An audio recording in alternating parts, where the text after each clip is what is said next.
up in the upper right-hand corner is Robert Dayton. We are the three board members. Good morning. Mike, who is there, is the district representative. In the empty room here. Okay. We do not work for the appraisal district. We are appointed to perform an independent review of your protest. The Comptroller's Office provides an electronic survey for you to offer feedback about your experience today that may be accessed at the appraisal district office or online at surveymonkey.com/r/surveyarb. Survey is voluntary, but we do appreciate you taking it. You also have the right to appeal our decision. Appeal information will be provided to you with our determination. In accordance with Tax Code Section 41.45H, all written material that has not been provided must be provided at this time. Charlotte, do we have all of your evidence for all of these cases? Yes, sir. Yes. Thank you. Thank you very much. The ARB members who are considering the protest have not communicated with anyone about the protest and are signing affidavits to that effect. This is going to take a little bit because what we're going to do is do this one time for each of us. And Right. I have to read through all the case numbers. Okay. All right. So That's fine. I, Charles Powers, do solemnly swear that I have not communicated with another person in violation of Tax Code Section 41.66F. And that applies to case number 1459, 1625, 26, 27, 28, 29, 30,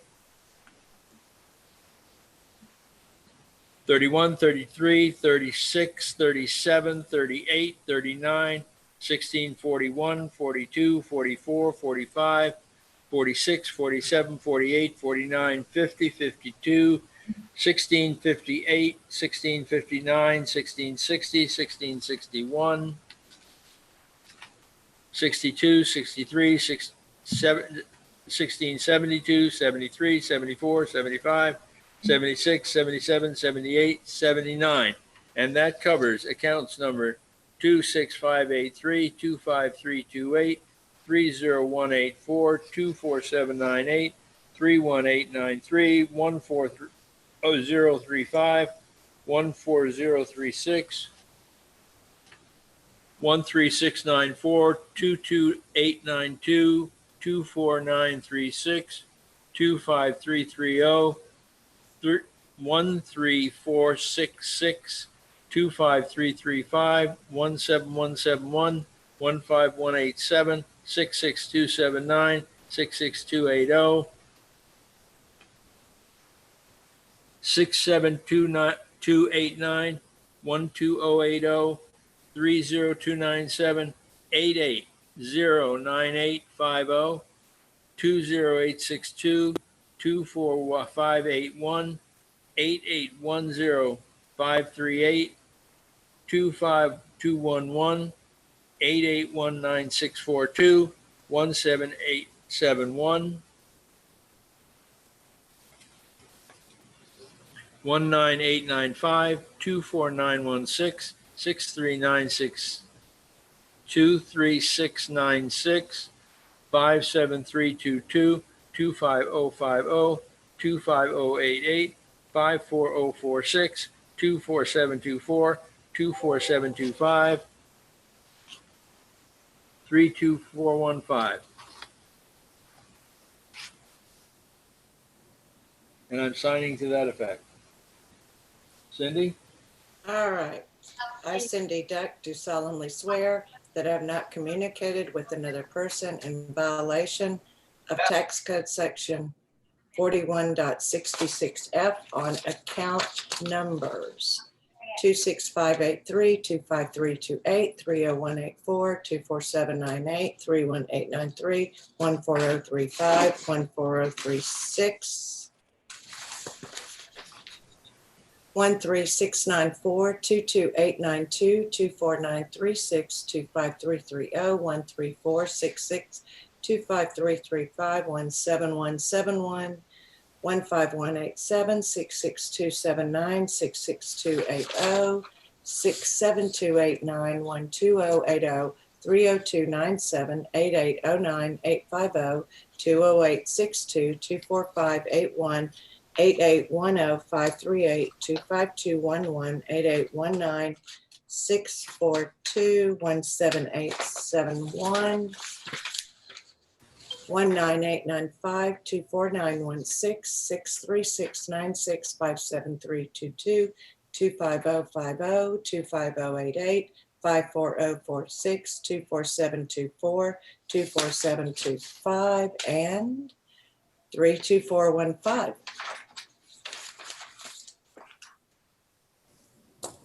Mike, don't we have to read the case IDs also?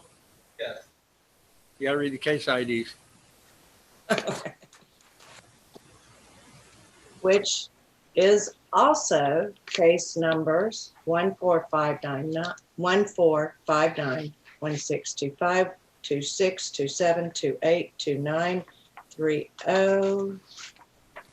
31, 33, 36, 37, 38, 39, 41, 42, 44, 45, 46, 47, 48, 49, 50, 52, 58, 59, 1660, 1661, 62, 63, 1672, 73, 74, 75, 76, 77, 78, and 79.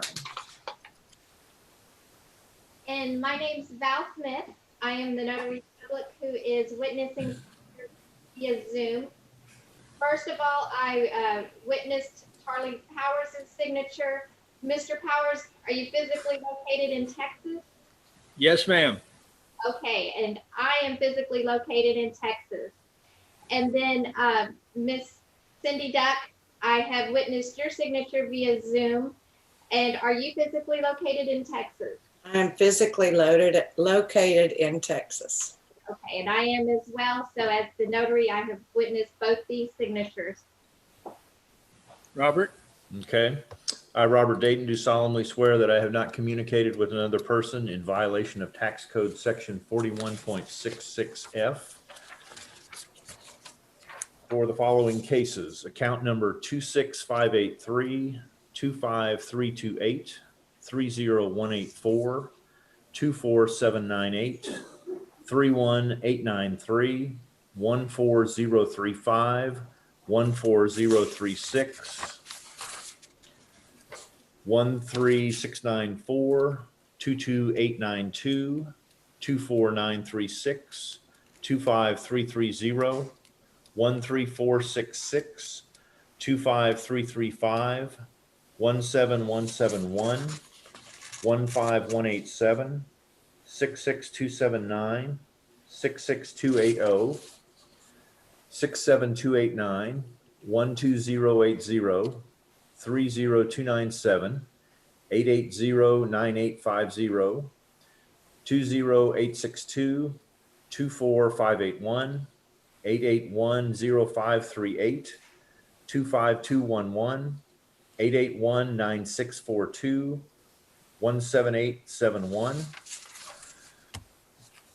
19895, 24916, 63696, 57322, 25050, 25088, 54046, 24724, 24725, and 32415 with corresponding case numbers 1459, 1625, 1626, 1627, 28, 29, 30, 31, 33, 36, 37, 38, 39, 1641, 42, 44, 45, 1646, 1647, 48, 49, 50, 52, 58, 59,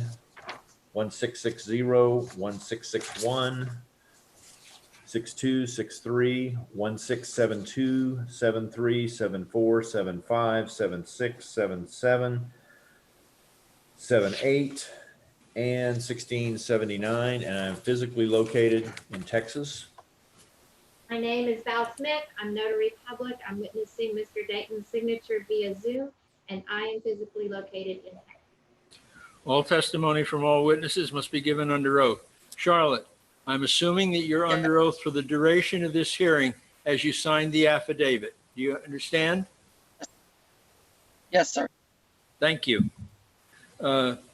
Mike?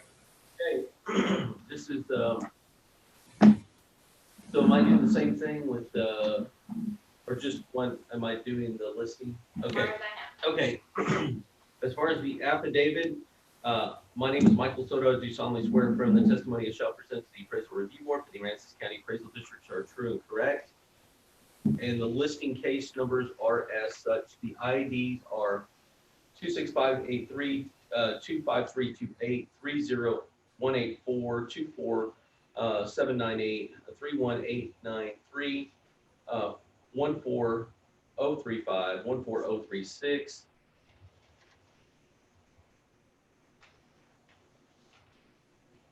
Uh, 13694, 22892, 24936, 25330, 13466, 25335, 17171, 15187, 66279, 66280, 67289, 12080, 30297, 8809850, 20862, 24851, 8810538, 25211, 8819642, 17871, 19895, 24916, 63696, 57322, 25050, 25088, 54046, 24724, 24725, and 32415. The case numbers are as such.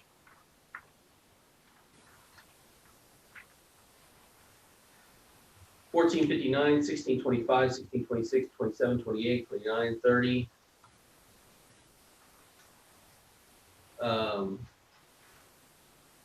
1631, 33, 36, 37, 38, 39, 16, 41, 42, 44, 45, 46, 47, 48, 49, 51, or I'm sorry, 50, 52, 58, 60, 61, 73, 72, 73, 74, 75, 76, 77, 78, 79, respectively.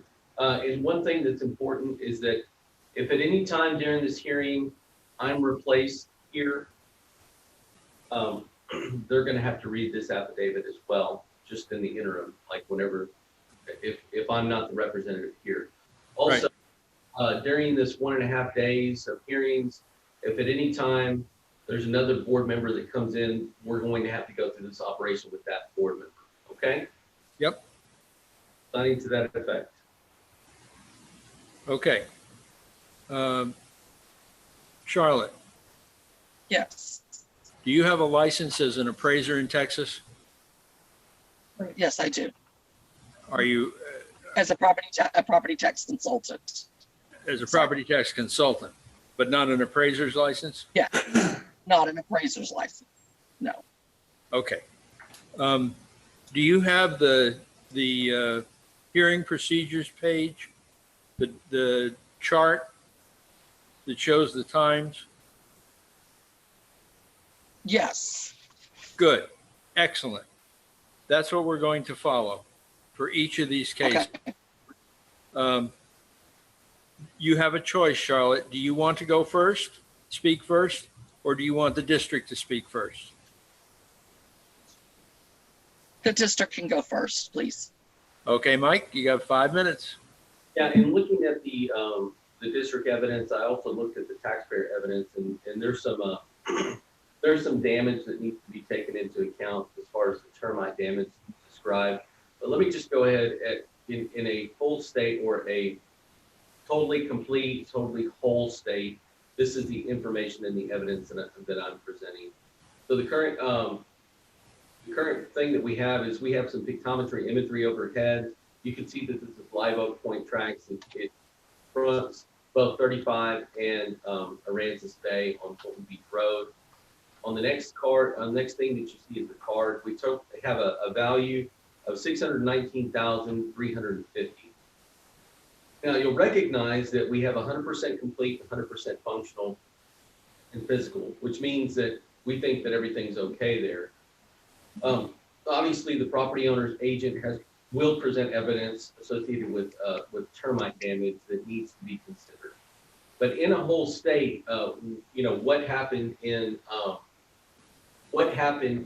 Live Oak Point Tracts? Well, we have some sales in and about that area. You'll see that from a sales comparison, and just to be clear, I see that it's incorrect appraised value, appraisal ratio. There's other change of use, ag use, incorrect appraised value. Q2 was Q2 for a storm, or Q12 for a storm. Charlotte, natural disaster. Is that one of the protest items? Yes. Okay, so there's okay. So, okay, gotcha. Those are the things. What I'm presenting information about right now is the market value. On the comp sales grid, what you'll see is the subject property is 5FB, currently has a value of $619,350. It has 2673 square feet. It's built in 2006. What I have for the comp sales is also in that Live Oak Point Tracts area, sold for $640,000. You'll look when adjusted has a value of $640,347. Comp number 2 just got to $651,347 when compared with the subject. It's also on Fulton Beach Road, right along Live Oak Point Tracts. And comp number 3 is also on Live Oak Point Tracts, sold for $875.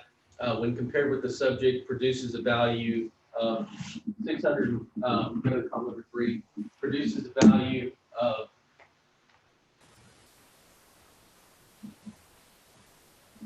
$693,227.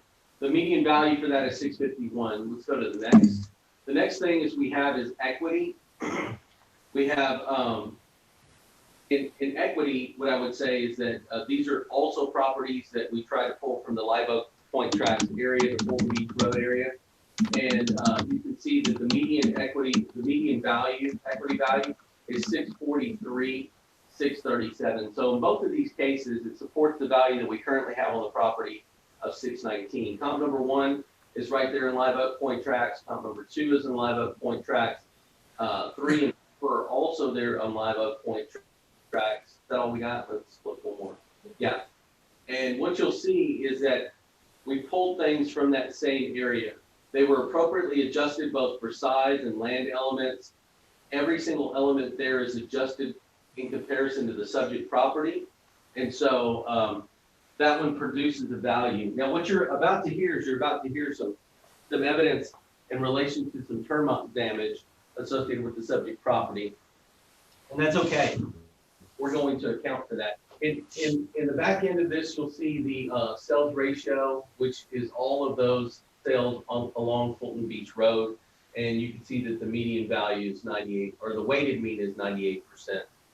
I'd like to say that I don't believe there was any evidence, and it's hard for me to go first because of these other things, like there's no ag application on file for the subject property. There's no ag change use. I don't see anything on the protest letter other than just a blanket, like, hey, we're checking all the boxes. As far as the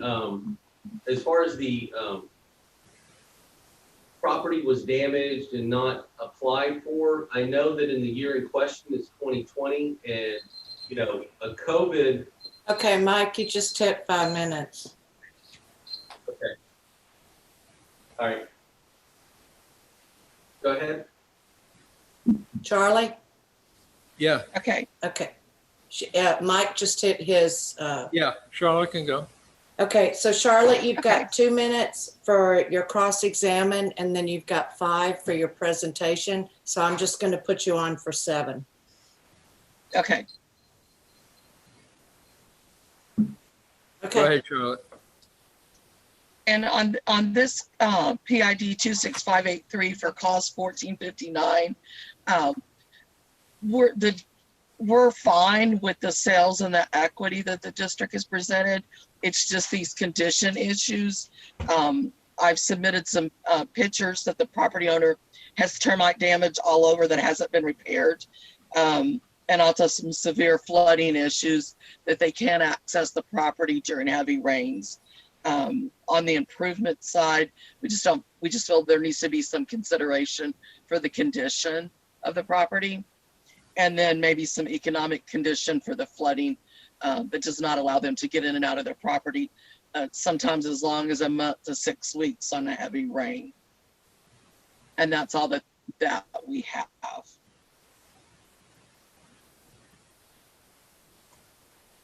Okay. so are you gonna walk us through these pictures or? I can. On the first page, really it's just showing the severity of the flooding of getting into that property. On heavy rains, of course, not all rains are as heavy as that. The first 2 pages are just of how the property floods. And then after that, the next pages are pictures of the termite damage to the fascia of the property. Pretty severe. It hasn't been treated, so of course termites are just going to continue to get worse. So it looks like And it, go ahead. on the termite damage, I think this red is at FT door, which would be front door. And then the Yes. next to it, B door, so that would be back door. Yes. That's what I'm So- understanding. Yes, ma'am. And then bath, okay. So that kind of garage, it's kind of widespread. Yeah, it's kind of all over. And it has not been treated. They've done some treatment to it. They have not made the repairs.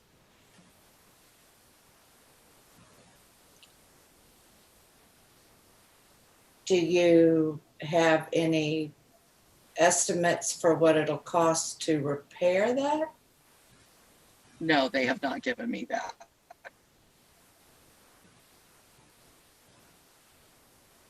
Okay. Has it been tented? Has the house been tented? I'm sorry. Has the house been tented where According they, to the property owner, they just said it had been treated. I'm not sure to what extent. They said that the termites have been taken care of, just the damages have not been repaired. okay, I understand.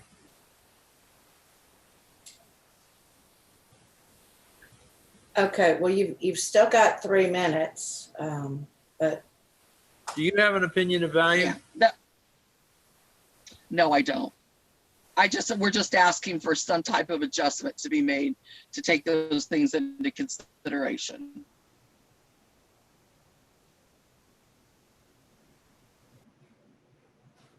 Okay, Cindy, where are we? well, all right, so now we're at the district cross-examine and they get 2 minutes and then the district rebuttal, another 2, so they get 4 minutes. So I'm putting you on for 4 minutes, Mike. Sounds good. So, in relation to the flooding, I believe that the areas, and this isn't everybody's evidence package, but if you'll zoom in, I want to point out something, that there's 2 roads going into this flooding. There's the road at Fulton Beach Road, pull this up. And so this is on everybody's evidence. So you've got a good driveway to get to the actual residence, in the front. Now, Where do you see a driveway? right here? Wait, right where? Well, it's on your evidence, Cindy. But I don't know if you can see me, but I'm pointing at the driveway. Because I know these 3, 4, 5 properties, there's only one driveway. Okay, I'm pointing at the driveway. Does everybody else see the driveway? Yes. Okay, good. the evidence that was presented by the property owner's agent has to do with the flooding of the back dirt road.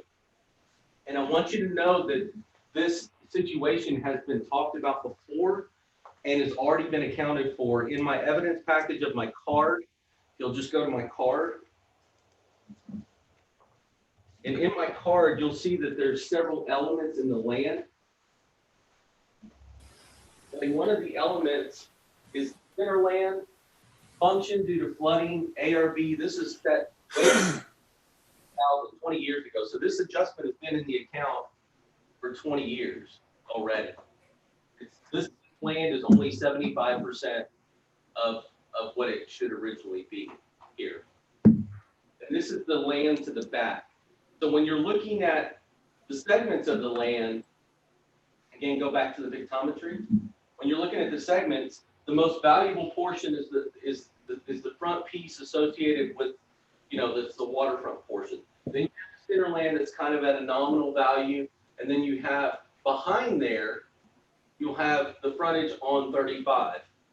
Now, what you actually see, pull this back, and you'll have to zoom into your little Kindle or whatever, but you actually see some low areas.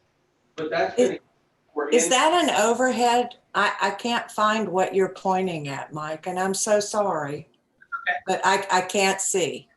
That's okay. It's in your evidence, and it's page number 2, the pictometry image. That's what I'm pointing to. Thank you. Okay, and where do you see the driveway coming off Fulton Beach Road? Okay, it would be to the south or the bottom of the page. It's pretty The lower left corner of the property, Cindy. property. Okay. And so I just want to say that, we've accounted for this. Now, as far as the termite damage, there has to be something there. I don't know, I'm recommending somewhere in the neighborhood of 25 or 30% on the improvement value. So that would be a 70, either a 70 or 75% applied to the subject improvement.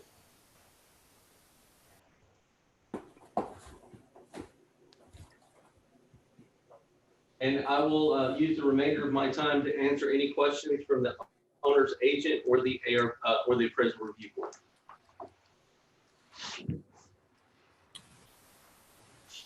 I have no questions. I have no questions. Okay, so Mike, now I'm looking at the property card. So that 4 Waterfront East, is that what you're talking about No, it's number 3, on the property card? second property card. It's the 3rd page. Line item number 3 on the land segment. Center land. Yep. And there's already an adjustment of 75%. Okay. See how it says adjustment 0.75? Yeah. And so it's by far the largest portion of the land, but it has the least amount of value. And you can understand why, because they're kind of long and skinny. Yeah. So I think that's been, trying to answer your question, I think that's been accounted for. Okay. All right. And so right now, you just ran out of time, and now, Charlotte, you've got 2 minutes for rebuttal. Okay, I failed to recognize that adjustment was on the land. So that we're okay with that. It's just an adjustment for the termite damage that we're asking for. That's all that I have.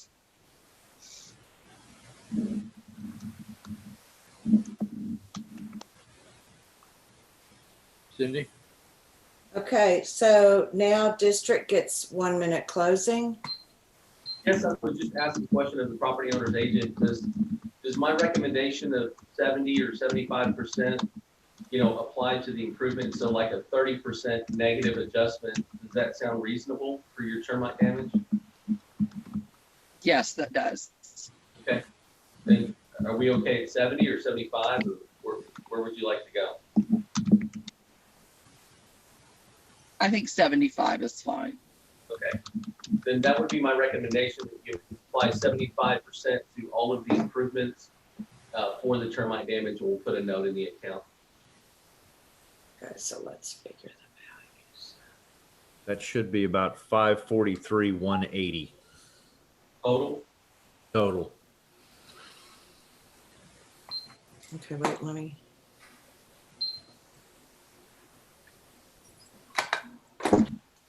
To get used to my new setup.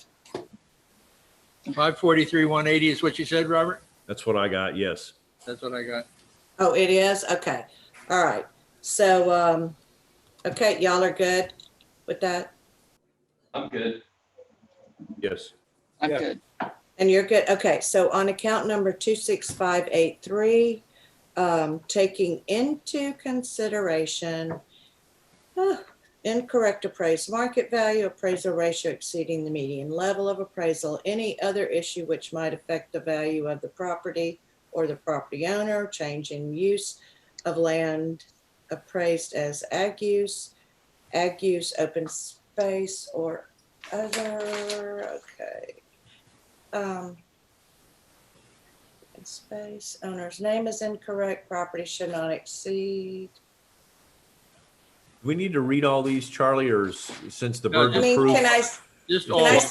can I say Q1, incorrect appraised market value, appraisal ratio exceeding the median level of appraisal, and the rest of the Q?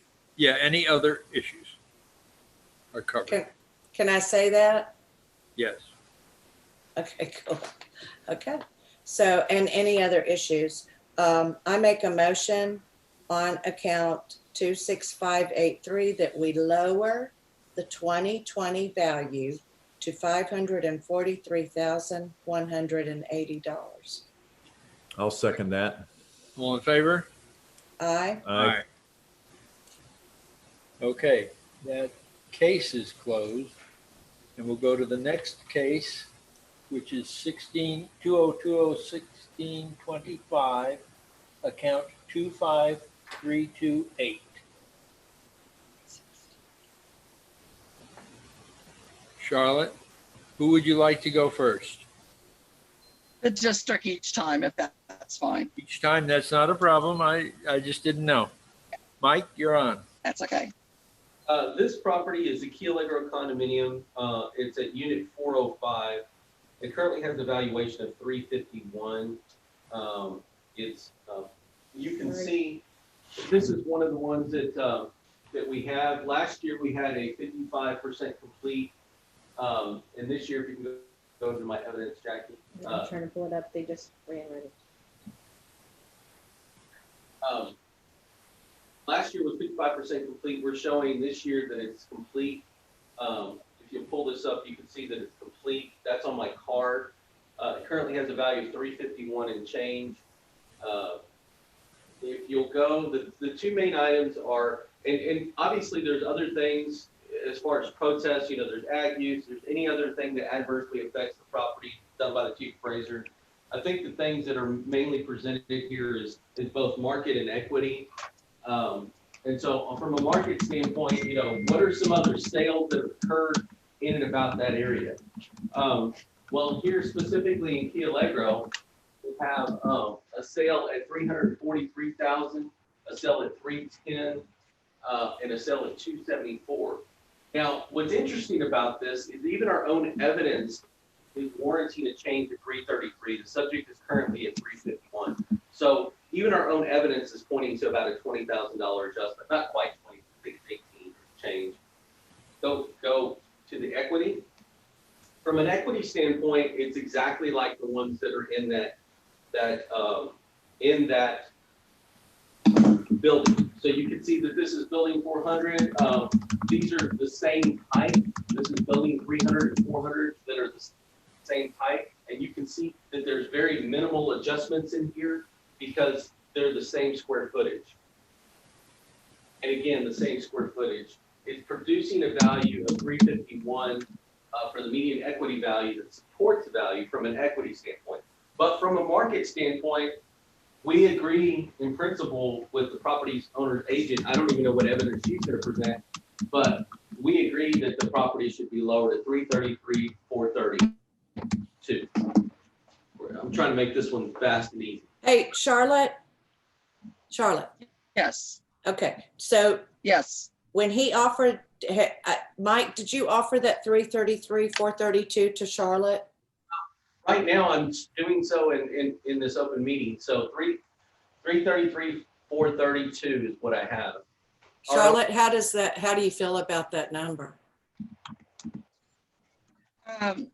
We also had presented some equity through our service vendor property data cloud, and the equity on it did come in less than that. Okay, all right, cool. All right. So, Mike, you still have two minutes. You want to continue? The only thing I'd say is in reference to the other appeals, ag use was not there. It's a condo, and there's no other either action or inaction that the chief appraiser myself that I know of that I've adversely affected property. So, it's really a market value and equity question. My evidence points to 333 and change, and I'd be totally fine with that. So that's all I have for evidence. Okay, all right. So Charlotte, you've got 2 for cross-examine, 5 for presentation. So I'm going to give you 7. Okay, and just to clarify, on all of these cases, all the boxes were checked because there is so many, but they're market and equity unless otherwise something comes up. I don't think we have ag or anything. They were just all checked because we have so many cases. Thank you, Charlotte. On Thank you. PID 25328, we do have the district's evidence indicating the market value of the 333, 432, and the equity at 351, 200. I'm sorry. We do use property data cloud to obtain our market and our equity evidence. And I've attached as evidence the equity grid. These properties are all on the Nassau Drive. There are 5 of them, and it is indicating a median equity value of 280, 245. And again, these are all just on that same street as the subject property. So there's a difference in the equity that the district has provided and the equity that we have provided. And again, those are, like I said, those are all properties that are on Nassau Drive, properly adjusted. They're all similar in size as the subject, and it does indicate 280, 245. And that is all the evidence that the district, or that we have, I'm sorry. Okay. All right. So Mike, do you want to cross-examine? You get 2 minutes and 2 for rebuttal. Yeah, all I would say in cross-examine and rebuttal thing, if you'll look at her evidence or the subject property owner's agent evidence, the majority of those, you'll notice that the subject is 1,402 square feet, and of the 5 comps that they presented, there's only one that's the exact same square footage. And so all I would say is that in my grid, I had 3 comps, but they're all the exact same square footage. And so when you're looking for equity, you're looking for things of comparability. And I think that my equity grid it holds up more. And even if you didn't accept that, even if the board said, hey, well, we have to consider their evidence and say that, then I would ask you to look at their adjustment, because their adjustment is obviously pulling that down. I mean, there's not as much of an adjustment. It's pulling in at 280 for 4 comps, but those 4 comps are not the same as the subject. They're all smaller. They're all 1,122 square feet as opposed to 1,402. So in an equity situation, what you want to find is similarly situated, appropriately adjusted. Well, in that whole analysis, You want to find things that are the most similar. You want to find things that have the exact same square footage or the exact class. And if you're looking at both of these grids and you ask yourself, which is the most comparable grid, my grid actually has comps that are the square footage on my grid. I think all of them were the exact same square footage as the subject on the equity grid. Let me look at that just to make sure. Yeah, 1402, 1402, and 1402. So I would say that my grid is more, you know, it's a better grid.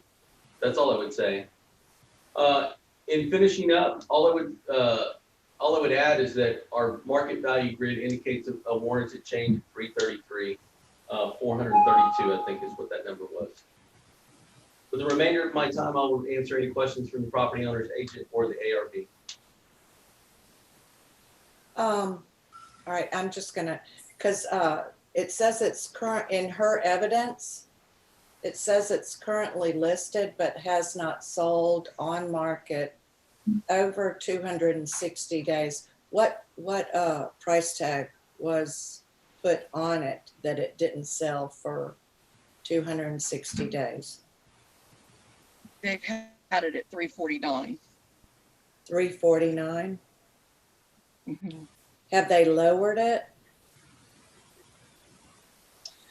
That I do not know. I know that's the current, what it's listed at. Okay. Let me just check real quick to see. And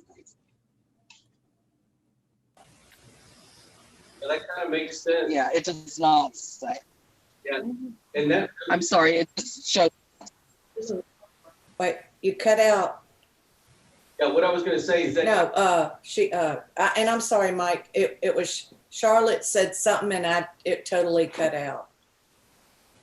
That's all I show is that that's what it's listed at. Okay, now Mike, I'm sorry. Okay. Okay, I'm sorry. What I was going to say is that kind of makes sense. You know, like our market value showing 333, it has not sold at 349, which is really close to the 351 that we have. It looks like there's a warranted change here. It all lines up that we should be at that 330. I have a question for Charlotte. Mhm. Charlotte, on your equity grid, what is the effective adjusted age of these condominiums?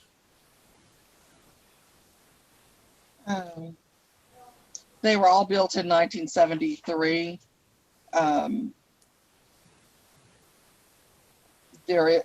My subject was in 1973, so they have not made an adjustment Ah, for okay. anything. Yeah. That would account for a large amount of change then. Okay.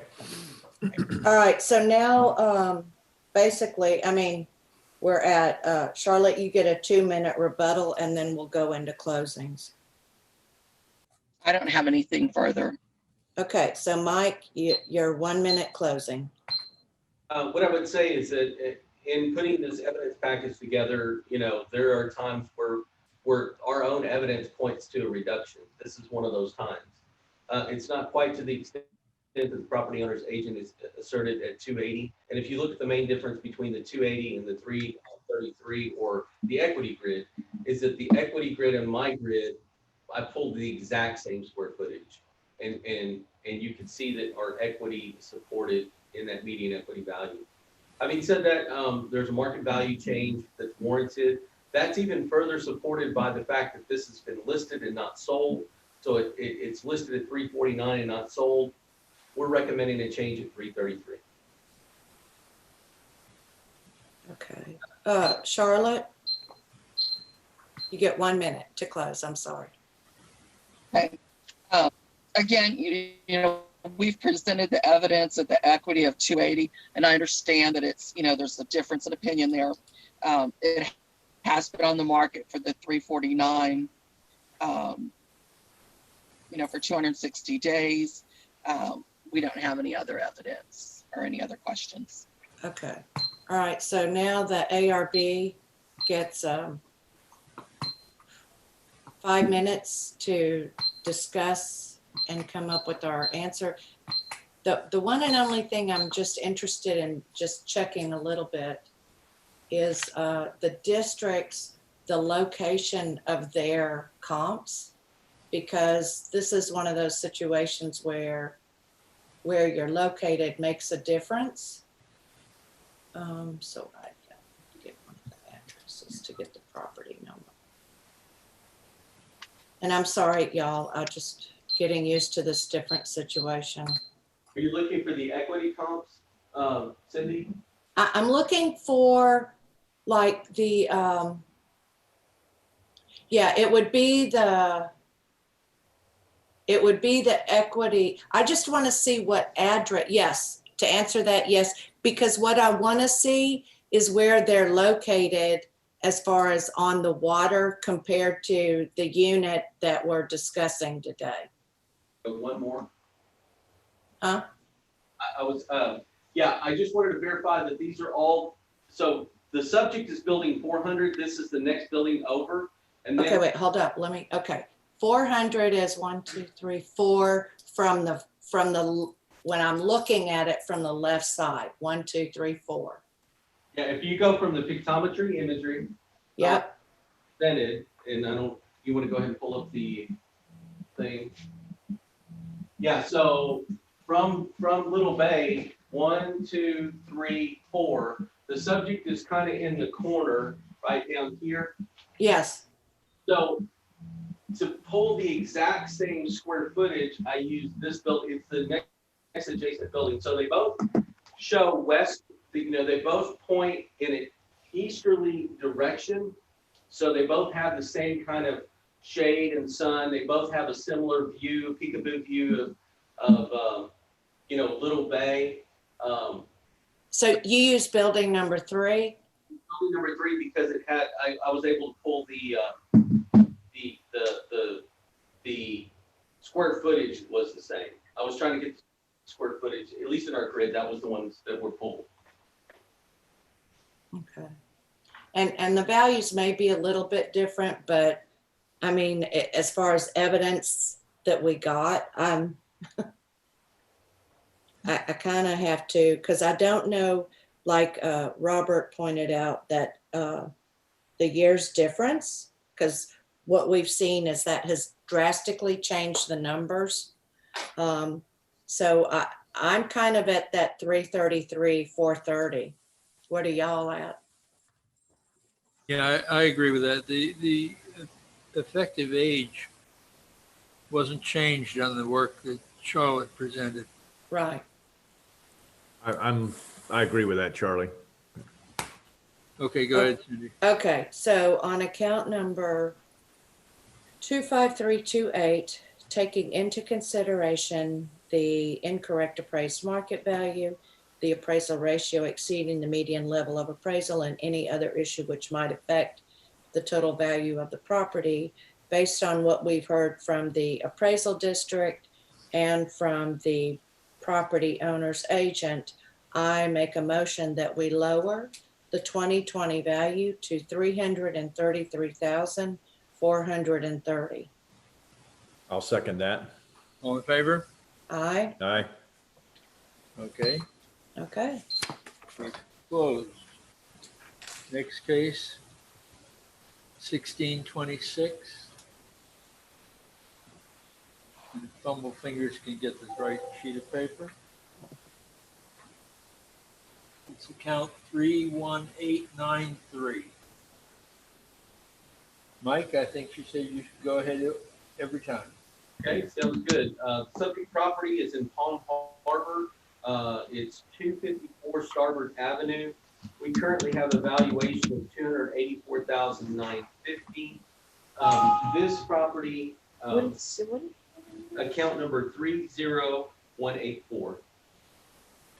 No, No. Yes. 3. Charlie read out a different number though, and the address, this is 254. It was,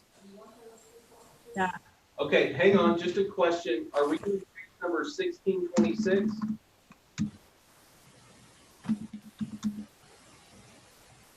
1628. Why why did we skip 2? Well, because fumble fingers pulled 2 pages.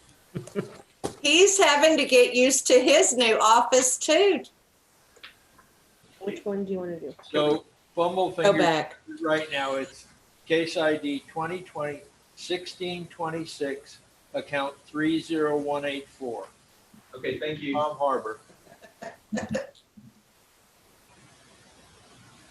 Okay. Okay, And she said she always wants the district to go first unless she says differently.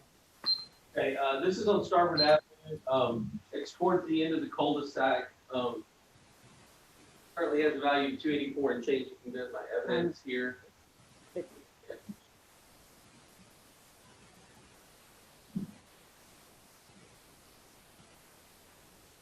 Okay, see on the pictometry imagery where it is. This is the intercoastal canal to the far east part of the page and to the right side of the page. And you can see that it's got people views of the intercoastal. It's a pretty nice area. Waterfront property. Continue on. We currently have a value of 284,950. We show it as 100% complete. It's kind of an average home. It's a 4 FD plus. The value's kind of just steadily increased over time. The last sale on it was about a decade ago at 248. It's at 284 right now. Hey, Mike, and I'm sorry, is the coastal to the right or the left? To the right, the intercoastal is to the right. Thank you. See where where those 2 jetties come almost together?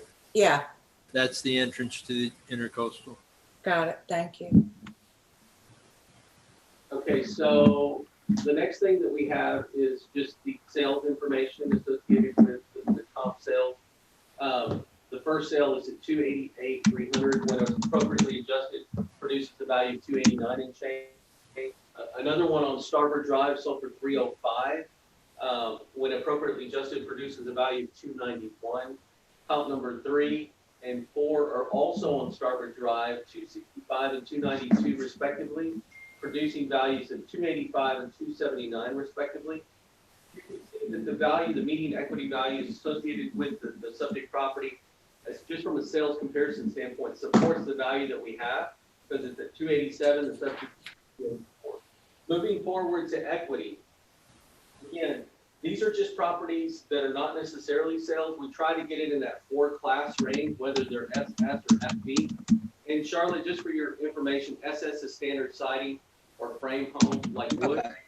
FB is fiberboard or hardy plank. And so we try to get in that class 4 that's like an average home. We have classes from 1 to 7. A class 4 would be an average home. All right, so you can see that you have comp number 1 produces the value of 303 when appropriately adjusted. Comp number 2 is 290 and change. Comp number 3 is 286, and comp number 4 is 284. I think that's all we have. Yeah, that's all we have. And what's interesting there is that grid is pretty tight, and it produces a median equity value of 288, which again, when you're looking at the 2 comp grids, both sales and equity, those are within $5,000 of one another. That's a pretty good confirmation that it's not only treated at the market accuracy level, but it's also at an equitable level because those are tight. That's all the information. Did you say that's it, Mike? That's all I got. Okay. All right. So Charlotte, you've got 2 minutes, cross-examine, 5 for presentation. So I'm giving you 7. Okay, on cost 1626, PID 30184.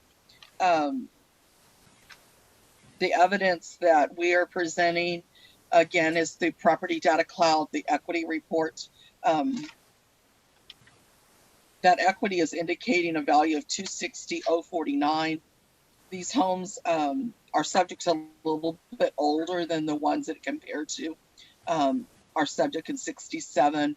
The equities are in 86, 87, and 77. Class is the same neighborhood, similar in size. Actually, when you get to the last one, it is quite a bit larger. But using these equities, it does indicate 260,049. And that is the only, on the back page is the map of where those comps are at. And that is all that we have for the evidence. Okay. All right, so for the district, you get 2 minutes to cross-examine, 2 for rebuttal, so I'm giving you 4. Yeah, all I would say is in their evidence, the value summary that they have, the equal and uniform is the first one. It's the only one, I guess. Yeah, the CAD market, they're just looking at equal and uniform. The only thing I would say is that in these properties, you're looking at the improvement type and the year built. I will note that you'll see that these are original year builds, and this is a good grid, except that it does not consider any effective year changes associated with either the subject and or each of the comps. And so just for reiteration, if I were to go to my property and look at it, if I were to just look at what we have, you'll notice that the subject right here.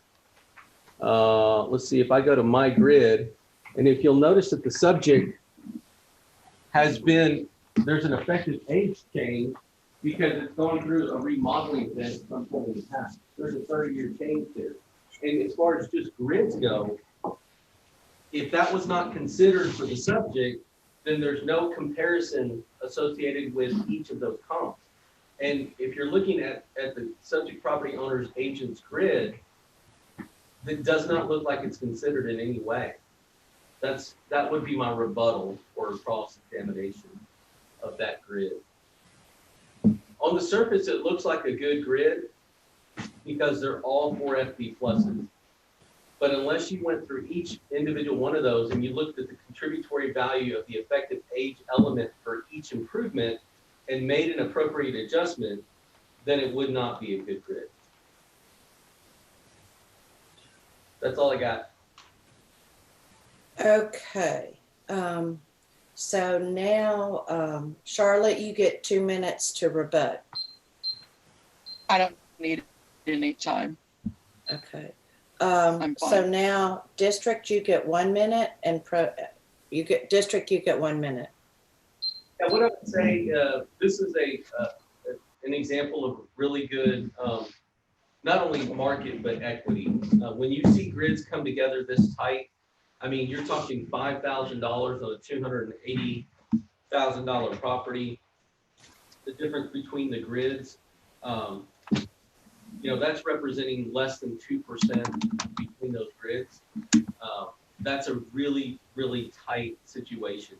And I feel that the property is appropriately, accurately appraised.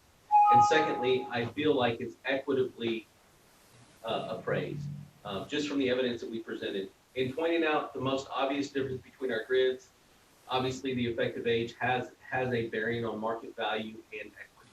And that was not considered in the agent's grid. That's all I got. Okay, Charlotte, you get 1 minute. I don't have anything else.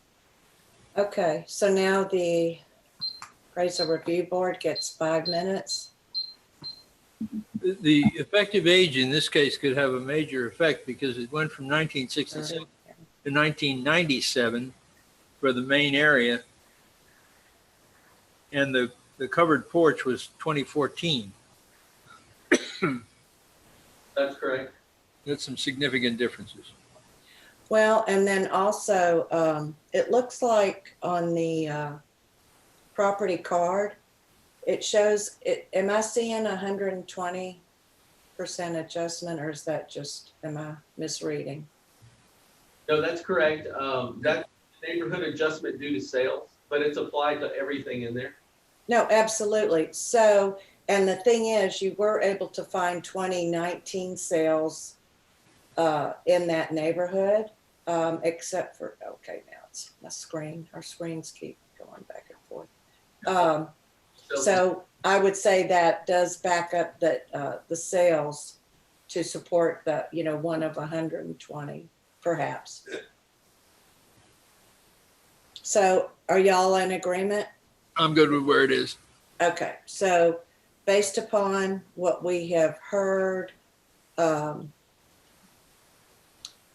the district and from the property owner's agent, on account number 30184, taking into consideration incorrect appraised market value and the appraisal ratio exceeding the median level of appraisal and any other issue which might affect the total valuation on this property, I make a motion that for 2020, we leave the value at $284,950. Bob, you second that? Yes, I did. Sorry, I muted myself. Okay. All in favor? Aye. Aye. Okay. That case is closed. Opening case number 2020-1627. Property ID 24798. Okay, this property is in Key Allegro. It's at 1882 Bay Shore Drive in Rockport. Currently has a valuation of $979,940. It fronts Aransas Bay. It's on Bay Shore. It's on that Bay Shore land table, which is front footage table. If you'll look at our evidence, last year it was only 75% complete. So we just made it complete this year. So it's 100% complete as far as our evidence is showing. 979 and change is the value. So what we have here, what sales do we have to support it? The sales in Key Allegro that are here, you'll see that this is a 2 of 20 sale that sold for $645. The biggest difference there is the land element because, and this is just the only sales that we had to produce. The biggest difference is that land element. So the land on Bay Shore is on a front footage basis. It's really valuable. That's the biggest adjustment for comp number 1. It reports a value of 932 when associated with the subject. The second one is on 7 Flamingo that sold for $849. When you adjust it with the subject, it's reporting a value of $1.055 million. Here's the sale on Bay Shore Drive. And this one sold for $650,000. But the difference is that the subject is so much bigger. The subject is huge, 3,638 square feet when compared. And also, there's a big land adjustment there because this one on Bay Shore is actually on the other side of the street. So it's on the Little Bay side, right as soon as you come in. It's one of those houses that are really, really tight in there. This reports a value of 1.026. The last one that we have is on Curlew. It purports a value of 1.086 million. And continue on. Oh yeah, go back. So that median equity value is 1.040, which supports the value that we have of 979,000 change. Moving on to equity, the equity grid is, you'll note that the equity grid actually warrants a small change here. So these are not necessarily sales. These are just other properties and how they're appraised. Now, a really good comp is the one that's right next door, or not right next door, but really close. The subject's a 5SS, this one's a 5SS plus, and you can see that the square footages are very close to one another. The effective ages are within 10 years of one another, and so both the square footage and the effective years and the land value is very similar. So comp number 1, in our opinion, is the best comp. It purports a value of 1.001 million when appropriately adjusted with the property. We think that that's the best comp here thus far. 21 Luau is gonna report a value of 955. And then 12 Whooping Crane is gonna report a value of 967. You can see that the subject is currently at 979. Even our own grid, I believe that's all we have. Even our own grid is reporting a value of 967. I will say that our best comp does support the valuation, and that's the one that has a very similar class, very similar effective age, and almost identical land value that's supporting the value that we have on the subject. Having said that, when you're taking just other properties in the equity grid and you're looking at that classification, that 5 classification, there is a small warranted change at 967, 880 or 680. That's all I got. Hey, Mike, will you say that number again? Sure. Our equity grid is reports a value of 967,880. Thank you. Okay, so Charlotte, now you've got 2 minutes to cross-examine, 5 to present, so 7 minutes. Okay, on call 1627 PID 24798. This is another one that we presented the evidence as equity, using the same format as in the previous ones. There's 5 properties that we feel that are compared to them. No, it did not adjust for the effective age, and it is indicating the 888,653 based on our evidence. The district's equity, as he presented, comes in at 967,880. That's all the evidence that we have. All right, so district, you get 2 minutes to cross-examine. Yeah, all I would point out on the examine is, again, the effective ages, which do influence value, are not adjusted. And in my grid, the equity, the market value was supported, but from an equity standpoint, there was a warranted change. My warranted change is based on, it has all the factors included, including the effective age of both the subject and the comparable cells. I would say that the value should be at the 967,880. That's all I got. Okay, so now, Charlotte, you get 2 minutes to rebut. I don't have anything else. District, you get 1 minute to close. I've stated my position at 967,880. That's all I got. Charlotte? I don't have anything else. Okay, I'm thinking that we, the district presented evidence that proved the 967, to me, proved the 967,880. What do y'all think? I agree. I agree. Okay, on account number 24798, based upon what we heard from the appraisal district, also the property owner's agent, taking into consideration the incorrect appraised market value and the appraisal ratio exceeding the median level of appraisal and any other issue which might affect the total valuation on the property. On account number 24798, I make a motion that we lower the 2020 value to $967,880. I'll second that. In favor? Aye. Aye. That case is closed. Opening case number 2020-1628. Account 31893.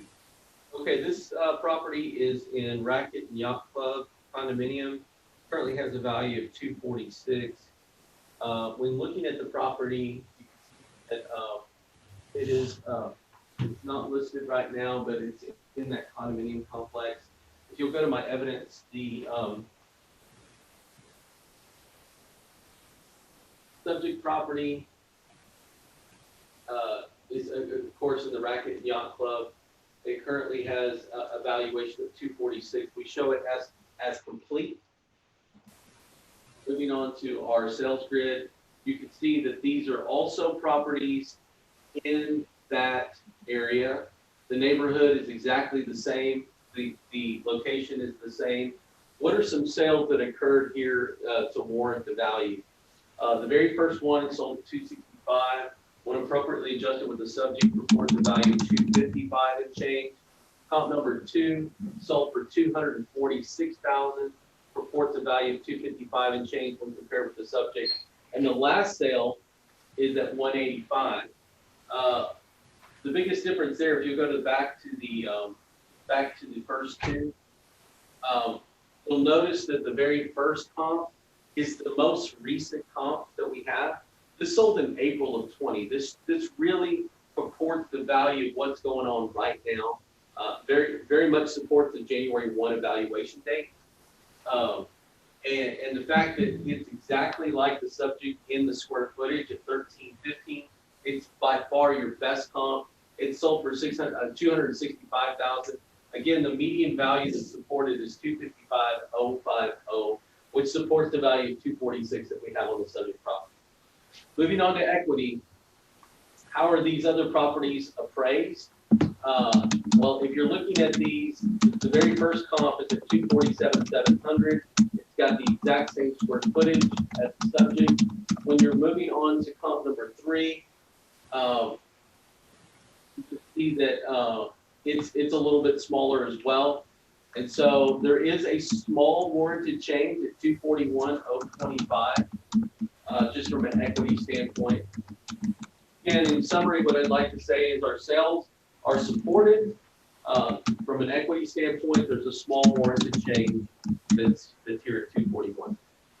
That's all I got. All right, Charlotte, you get 7 minutes. Okay, on cost 1628, PID 31893. This one, it's an other issue, not market or equity. There's condition issues on this property. Let's try to look at the appraisal part. Attached to the pictures, and it's kind of hard to tell in the windows. I think on page 3, it actually, you can see it the best, or the last one where the windows are cracked. They've got some plastic inside to kind of keep the elements out. So the windows need to be replaced. There's roof is leaking. The floors still need to be repaired. The risers need to be replaced. This is by evidence of pictures only. I do not have any adjustments or estimates for the repairs that need to be made. Just that there's conditions that still are there that need to be addressed, need to be fixed. And that's all that we have is to present. Can I just ask you something, Charlotte? Do you know if they Yes. made any changes? Have they addressed or fixed any of the issues since last year? They have not since last year. It's kind of just sitting there. They haven't done anything at this point. All right. So Mike, you've got 2, I'm sorry, Charlotte, you've got, District, you have 2 minutes to cross-examine and 2 minutes for rebuttal. What I would say is the subject property owner. Okay, go ahead. Go ahead, No, Charlotte. go ahead. What I was going to say is No, I couldn't hear you for a second. I'm sorry. the owner's agent has presented evidence that that warrants a change just due from are these recent pictures? I mean, this is like January 1, evaluation date. This is now. Yes. These are current pictures. These were sent to me May 22nd. Tell me some of the elements that, I mean, you said there's a leaking roof and like a part of a sliding door, and I guess, are these inside stairs? I think that's a window covering. These are It the took me a outside minute. The window covering, anything? Oh, that's a floor What There's is the that? crack right there. Oh, What is that? no, that's a crack. I'm sorry, I didn't understand. Yeah, on page 3, you have 3 pictures and it looks like pink. Are those steps or is that a curtain? What is that? The first two are steps, and then the third one is where they've got the plastic on the inside. Did you say that you have an estimate of what that is to repair? No, I do not. I just have the pictures as evidence. I recommend we go back to last year's value. Charlotte, do you accept that? That's fine. Okay, so on account number 31893, based upon what we've heard from the district and based upon what we've heard from the property owner's agent, taking into consideration incorrect appraised market value and the appraisal ratio exceeding the median level of appraisal and any other issue which might affect the total valuation, I make a motion that we lower the 2020 value back to $216,070. I'll second that. In favor? Aye. Aye. Case is closed. Opening case number 2020-1629. Account 14035. Okay, this one is on Boat Arc. It's 52 Cinnamon Oak. Looks like it's just land.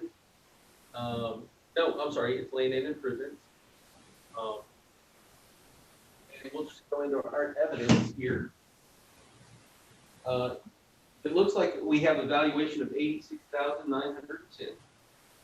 Last year we had a value of $58,220.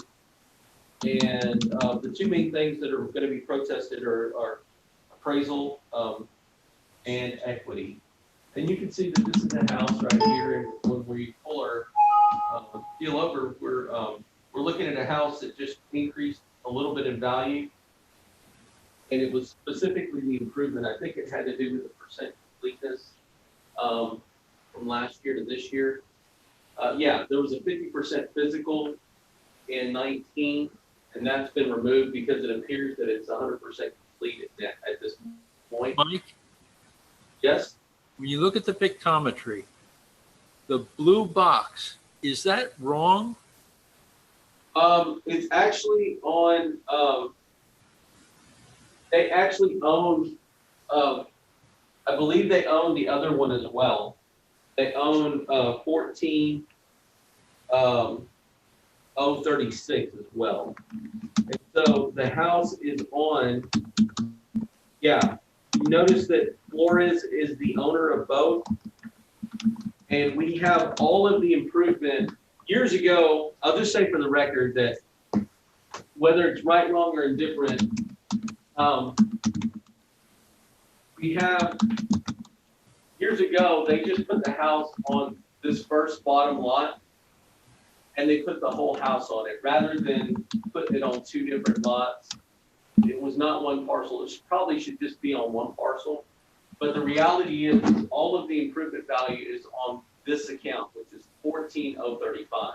Okay, So what I'll say to answer that question, Charlie, is that the owner of 14035 is also the owner of 1436, and they own the land there too. okay, Land at 1436. yeah. Okay. And that's the next case if y'all look on the sheets and it just shows land. Right. So Okay, I got it. moving on to market value. This is 1974. All we're showing is that the physical obsolescence is now gone. And from the outside of the pictometry, it appears like everything's okay. Go to next. From a market value standpoint, these are actually in that same General Lamar area. They're very similar homes from a standpoint of they're either average or below average house sales. This one is actually a 4SS. It sold for $130,000. when appropriately adjusted, reports a value of 107. This one right here in Bayberry Circle sold for $116,000, and you can see that it's a very similar class on comp number 2. It's a 3SS plus as opposed to just a 3SS. And yeah, when you look at that one, it reports a value of 109. Moving forward to comp number 3, this one's on Driftwood, sold for $217. It's, of course, a better class than the subject. That's appropriately adjusted. Reports a value of 114. And the last one is a 4SS, and it reports a value of 93,000. You can see that this one is a house. In the way we have it, it's a house on one lot, even though it overshoots the line and it's actually on 2. This house is only appraised at $86,910. The market value in this area is well supported at the 108,217. From an equity standpoint, you can see that our median equity value is at 96,274 when you're looking at all these comps. And this is, again, looking at other 3SSs. They're appropriately adjusted for effective ages in every case. So you have 96, 98 for comp number 1 and 2, 84 and 93 for comps number 3 and 4. And in all of these cases, in comp number 5, in all of these cases, we try to stay in that class 3 level, and this one's 104. So the median equity value is at 96, which well supports the value that we have on the subject property for both market and equity. What I'd like to say, just as a generality, you know, You've run out, but you can go a little bit longer. yeah, I ran out. That's okay. We'll stop right Okay. Okay. And I'm sorry, Mike. there. Charlotte, you get 2 and 5, so I'm giving you 7. Okay. On cost 1629 PID 14035, we don't have an issue with the market and the equity. There was a large increase with that adjustment being taken off, and as our pictures show, is there still conditional problems of repairs that need to be made. The first picture to me just kind of looks like stuff just sitting there, but when you get to the second pictures and the third one, as you can see that there's still damage, repairs that need to be made, especially to the bathrooms. They're incomplete at this point. And then where they're, just repairs that are being made, typically to the bathrooms. And I believe the very last picture is part of the kitchen is some repairs that are being made. We do not have any estimates for the repairs, just the pictures documenting that there's still repairs that need to be made. And that's all that we have. Charlotte, do you know when these pictures were taken? Let me see, I have a date here.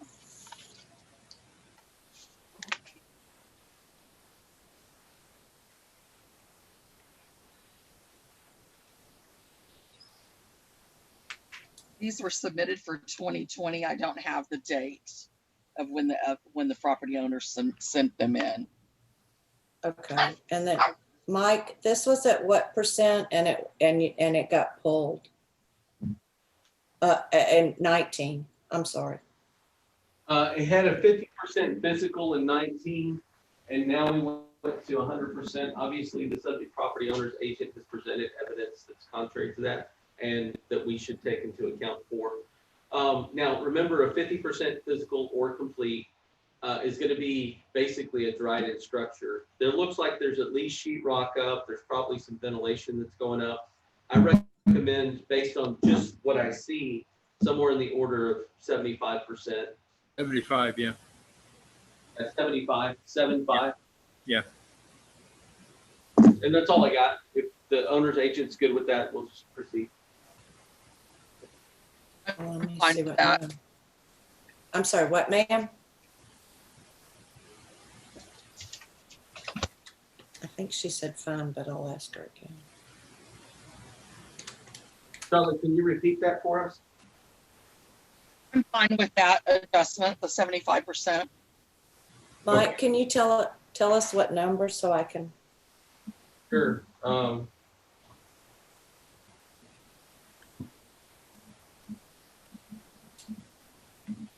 coming up with an improvement value, 43,920. So you add that to the 28,350.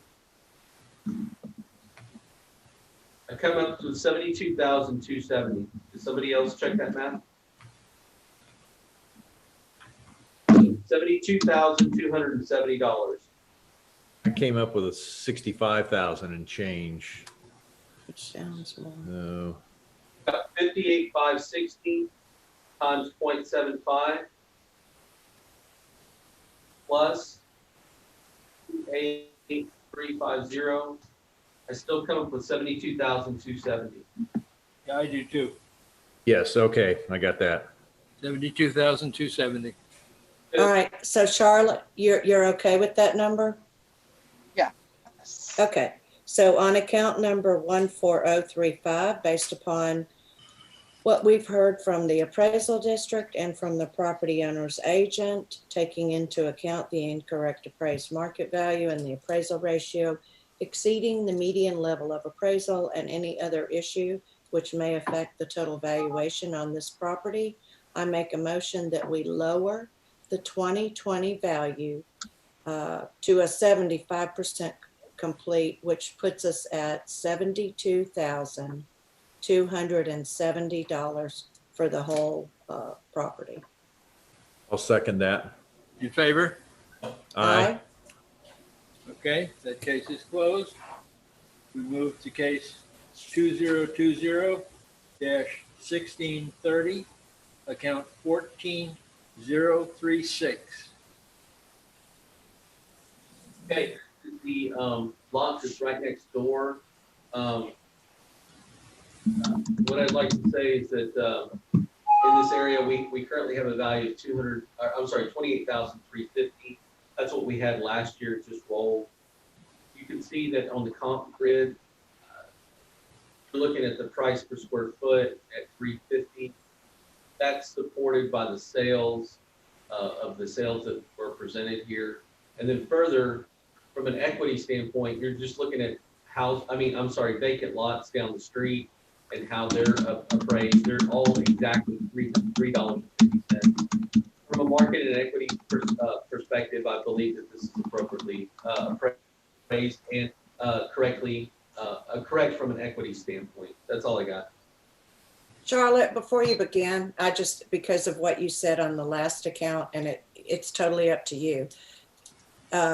Because this is the same land valuation, and you made the comment that you weren't, that you were addressing the improvements.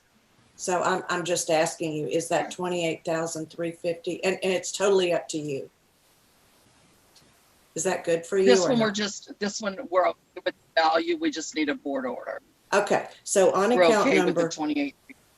Okay, cool. So on account number 14036, based upon what we've heard from the appraisal district and from the property owner's agent, taking into consideration the incorrect appraised market value and the appraisal ratio exceeding the median level of appraisal, I make a motion that we leave the 2020 value at $28,350. I'll second that. All in favor? Aye. Aye. Okay. We have finished the 8:30 docket. I declare a 5-minute recess. Yay. Okay. Great. Okay.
So Robert.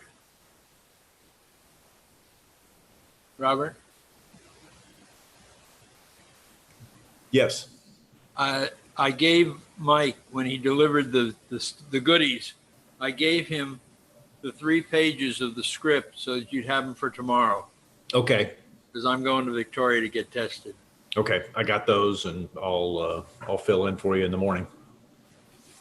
Yeah, I don't know how long this is going to take. I have no clue. Okay. I've never done it before.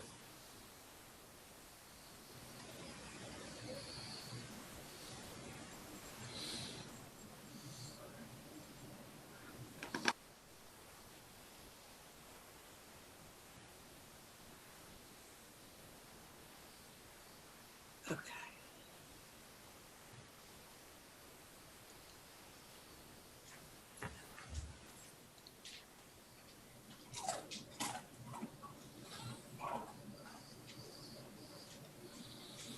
Robert, what are you eating? I'm eating some pub mix. And I have my helper here. Uh-huh. It was like, is that some Captain Crunch? Oh my God, I remember when that came out. Oh, I loved that cereal.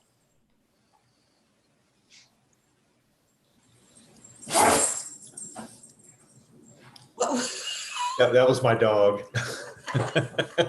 Sneezing. hey, Charlotte, it's no big deal, but I think just be aware when you're typing, I think it's you. Somebody's typing at some point, like intermittent. We can hear it going. No, I'm not. I'm hearing it too. It's not me. It's the Yeah, district it's not person me. at the I heard desk. it too. Oh, okay. So we'll tell them. Okay. I mean, we could still hear, but it's kind of disruptive. a little. Yeah. Yeah. Sounds like a little mouse in the background. I know. It's like, Can y'all hear me? is that Jackie? Yeah, because when y'all are talking, I have to record everything y'all are saying. So that's me typing that y'all hear. I don't know what, I'll just note the account and I guess I'll just have to do it when y'all are done if it's bothering y'all. No, can you mute you, Jackie? No, because that mutes the whole room. Oh, What might help, Jackie, is if you put the keyboard maybe on a table or put it on your lap. Or put the microphone on the table. oh yeah, put the microphone over by Mike. Oh, but you know what? The cord probably in that Oh, long. just move one of the side tables over and Closer to you for Mike. I'll Yeah. just document it on paper and then I'll just because you're going to be able to hear me type where I'm at. So Yeah, the whole time it's like, and it's just like, okay, somebody's trying to see if they can break me. that's all it takes. No, Charlie, they're trying. I didn't say they would. You know better. we're going to try to move this microphone and y'all tell me if it's better. Because it's a lot of stuff I got to do. Just to let- Yeah, this is good. Perfect. Not typing it. Hold on. Let me figure something I can put in here. Okay. Y'all listen and you tell me if it's better. Hey, Mike, Yeah, can you hear me? Yeah. is Eamon back? Yeah, he came in. Well, one of the things that we asked this morning was whether we could see this, what's put up on the wall Oh, gotcha. on one of the screens. Yeah, because you're up there and we have no idea what you're pointing at. Well, and that's okay. I mean, No, it's not. well, from a standpoint of you've received all the evidence, I mean, but yeah, okay. Let me see if I can do that. All right, Cindy, listen to this and see if you can hear if it's better, okay? Okay. Did you hear that? I could hear it, but it's better. Barely hear it. Much It's better. much better. I Oh my have gosh. long nails, so that's what y'all are hearing on the keyboard. It's my nails hitting against the keys. Ah, That would be it. just pull those nails off. Yeah, no, these are my real nails. I want to pull them off. No, don't. Yeah, and y'all don't have to see me at all.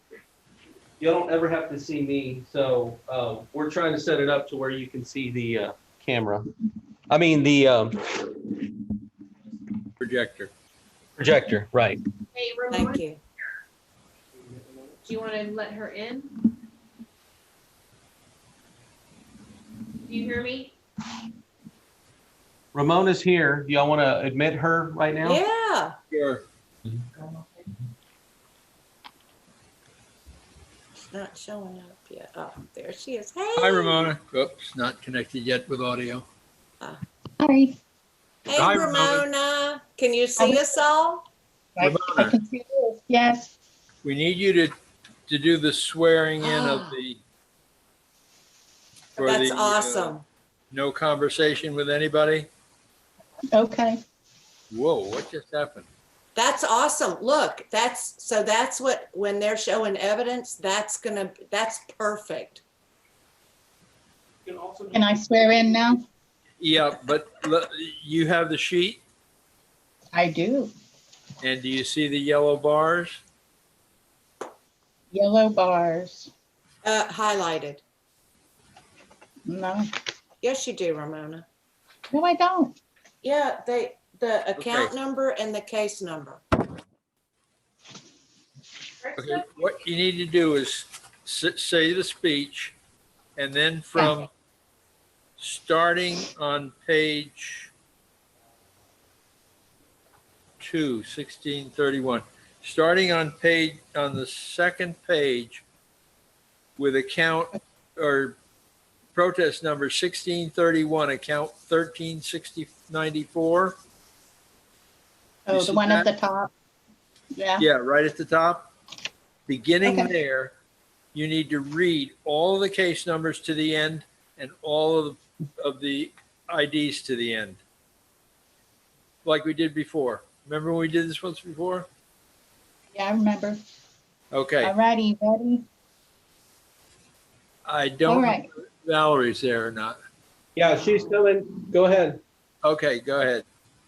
I, Ramona LeBlanc, do solemnly swear that I have not communicated with another person in violation of tax code section 41.66F, and am signing to that effect, and I'm physically located in Texas. This is on account number 13694. And where am I looking? The property ID number? Is that? Yeah, the property ID number and the case number 1631. And Oh, go I But you see it. can read them in separately. if you Okay, want. I got it. Case number 1631, property ID number 22892, 1633, 294, 24936, 1636, 25330, 1637, 13466, 1638, 25335, 1639, 17171, 1641,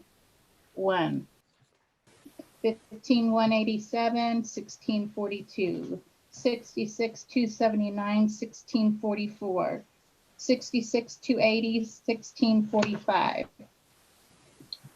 67289, 1646, 12080, 1647, 3297, 1648, 880, 9850, 1649, 2862, 1650, 24581, 1652, 8810, 538, 1658, 25211, 1659, 8819, 642, 1660,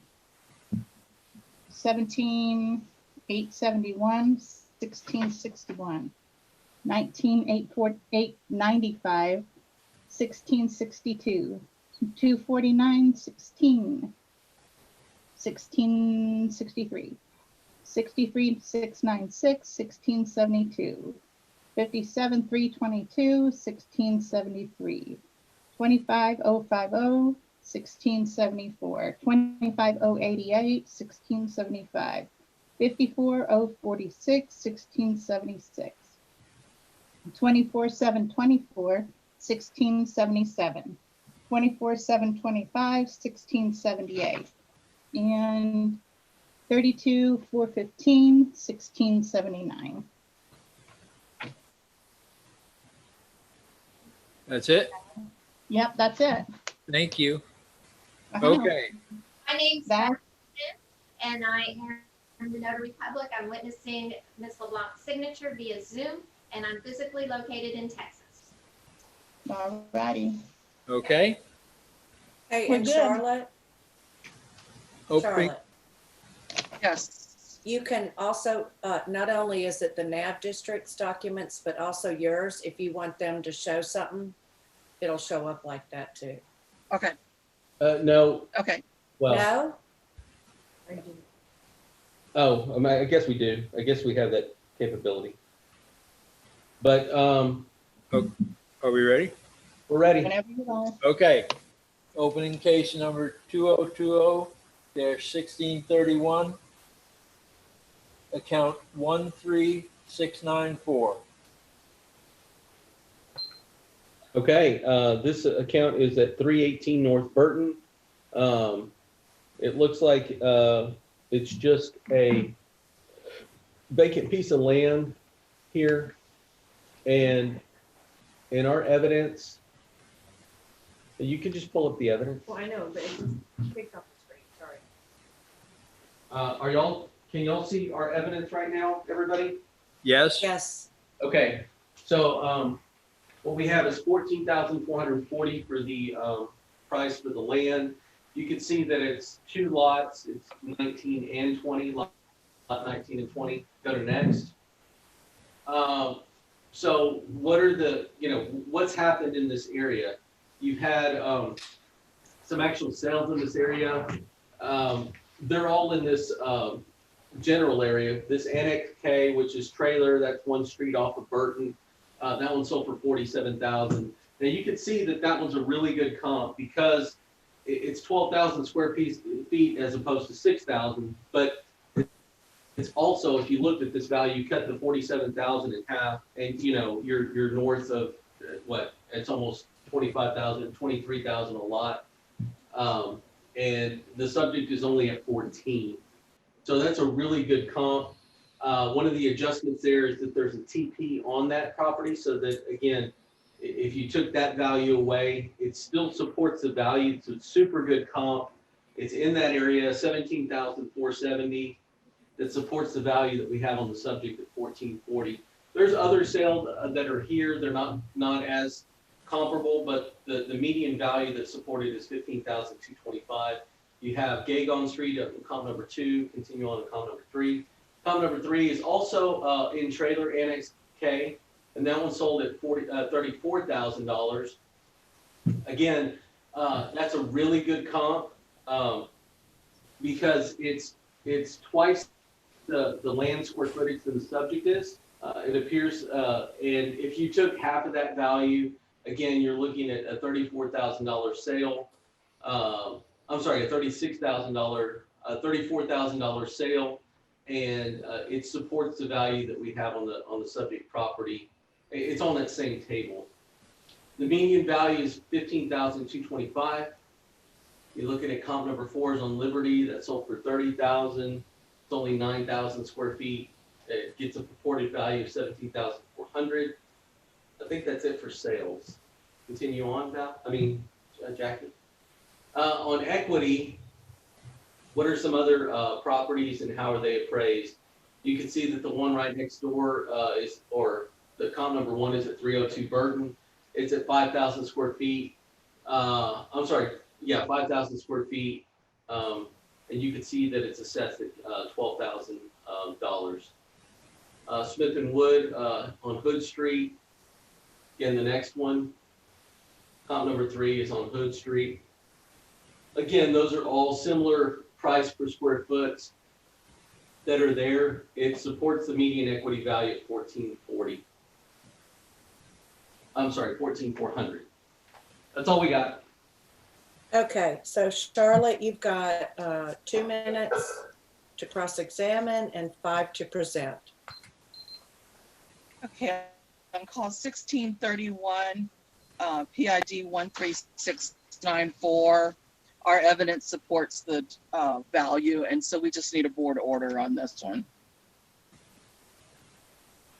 You said of to support? 14,400. Okay, Yes. so on account number 13694, based upon what we've heard from the district and from the property owner's agent, taking into consideration incorrect appraised market value and the appraisal ratio exceeding the median level of appraisal and any other issue which might affect the total valuation on this property, I make a motion that we leave the total value at $14,400. I'll second that. All in favor? Aye. Aye. Case is closed. Next case.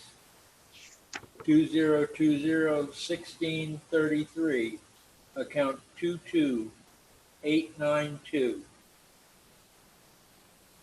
Holiday Beach. Okay, in this one, we have a Holiday Beach account. It's 69 Channel View Road. Last year we had a value of 51,000. Land value went up a little bit to 57,000 this year. And the two main things under protest are going to be market and equity. From that standpoint, you can look and see what we've got here. This is a pictometry imagery. There's no house on this property. It's just right there on Channel View Road. The market value that we have is 57,000. This one sold for, this one on Palmetto Point sold for 80,000. It's also 5,000 square feet. This one on Starfish sold for 55,000. It's also 5,000 square feet. And then comp number 3 is also 5,000 square feet. It sold for 55,000. So you can see that the median value is supported at 55,000 and the market value is 57. So there's a small $2,000 warranted change just from a market value standpoint. From an equity standpoint, it's exactly like everything else on Channel View. They're all in that same table. It's all 57,000. And so what I would say is that from a market standpoint, there's a small $2,000 warranted change. That's all I got. Okay. Charlotte, did you hear what hit that comment of the $2,000 change to 55,000? Yes, and we're in agreement with that. Okay, so We are on in account agreement number- with that 55. Thank you so much. On account number 22892, based upon what we've heard from the district and from the property owner's agent, taking into consideration the incorrect appraised market value and the appraisal ratio exceeding the median level appraisal and any other issue which might affect the total valuation on this property, I make a motion that on 22892 for 2020, we lower the value to 55,000. I'll second that. In favor? Aye. Case is closed. Next case, 2020-1636, account 24936. Okay, this one is in Key Allegro. It's at 13 Luau Lane. Last year we had a valuation of 394. This year we have a valuation of 648. The biggest difference is the improvement value went up. I think it was in a state of completeness last year. When looking at our evidence, you can see that in the I think on our first thing on the evidence screen shows that last year it was only 25% complete, and this year we have it as complete, I believe. Let's continue on. Yeah, we have it as complete, 100% complete. And That's the biggest difference right here is that, you know, you can even see from the picture that we have on our card, that's kind of what it looked like back then. And so we just have it as a completed structure at this point. From a market value standpoint, let's look at sales in the area and see what's going on. The subject property is at 648,000. You can see that the sales in the area, the subject is 13 Luau Lane. The very first comp is Bahama. Second comp is Flamingo. When appropriately adjusted for both of those sales, they were respectively 725 and 843 or 849.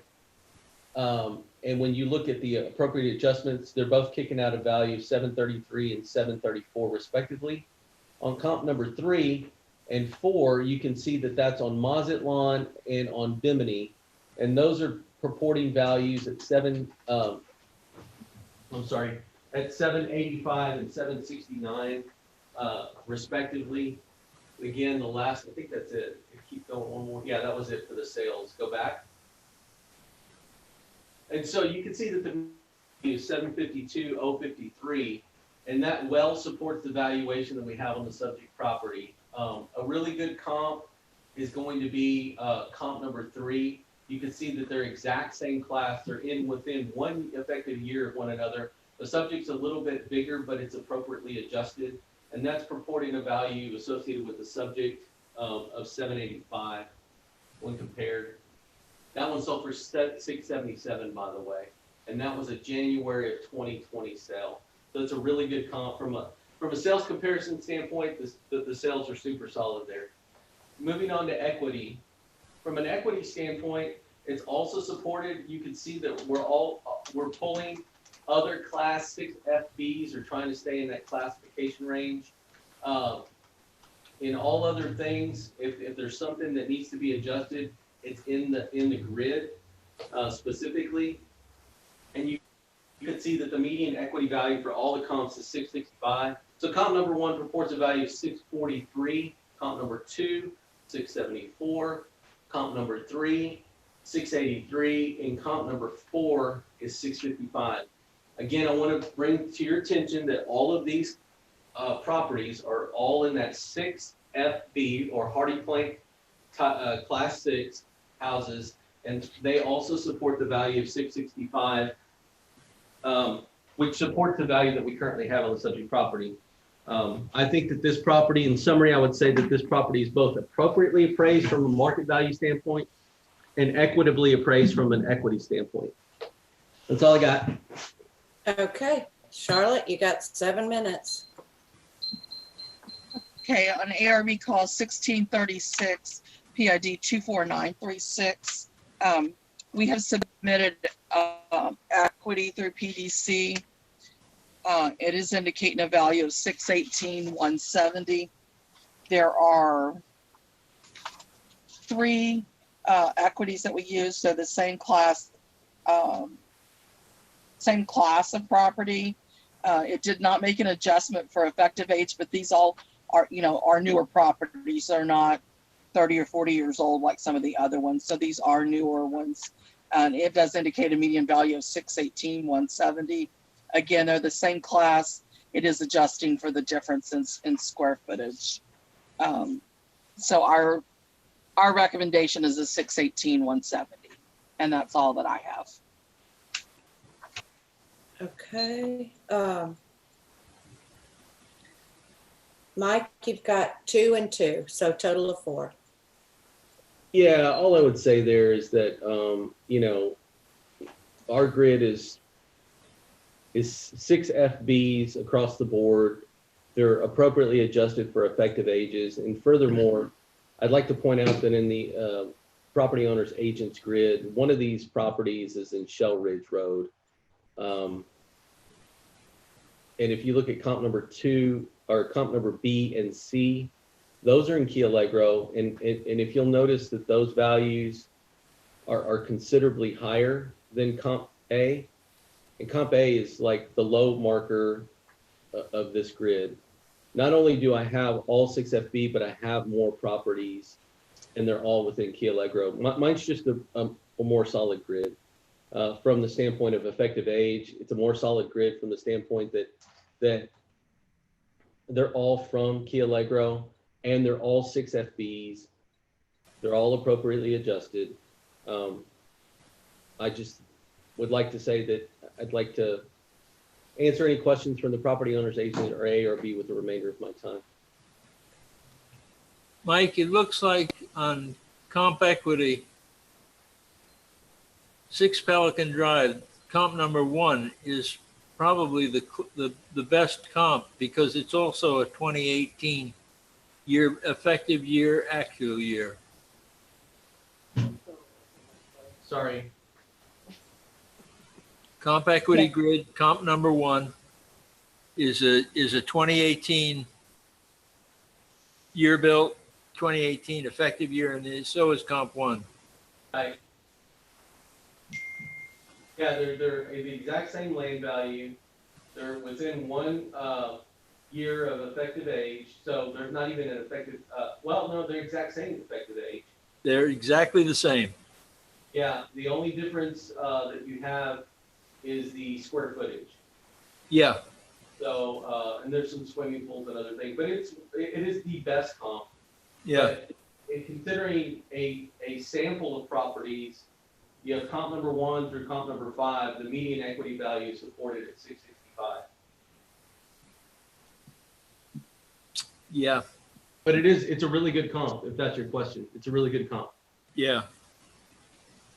Okay, Okay, so now Charlotte gets 2 minutes to rebut. I don't have any additional information. Okay, Mike, you get 1 minute to close. What I would say is that in our evidence, both market and equity are supported. Okay, Charlotte, you get 1 minute. I don't have anything. Okay, now the appraisal review board gets 5 minutes. I agree with Mike on one hand that the collection of properties justifies the amount, but I'm I'm really hung up on this 643,042 indicated value from the comp 1. It's by far the closest thing that we've ever seen. All right, Charlie, tell me that number again. 643. Is everybody else in agreement with that number? Yeah, I could agree with Okay. that. Okay, on account number 24936, based upon what we've heard from the appraisal district and from the property owner's agent, taking into consideration an incorrect appraised market value and the appraisal ratio exceeding the median level of appraisal and any other issue which might affect the total valuation on this property, I make a motion on account 24936 that we lower the 2020 value to 643,000. I second. In favor? Aye. Aye. Okay. Okay. Closed. Next case, 2020-1637, account 25330.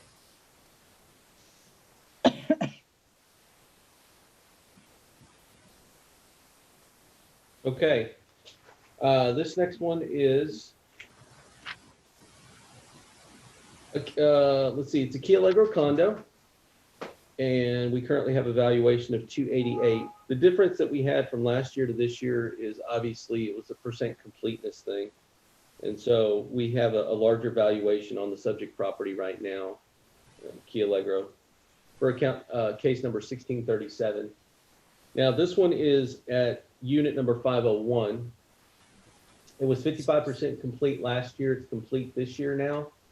And you can look at the pictometry imagery to see its location.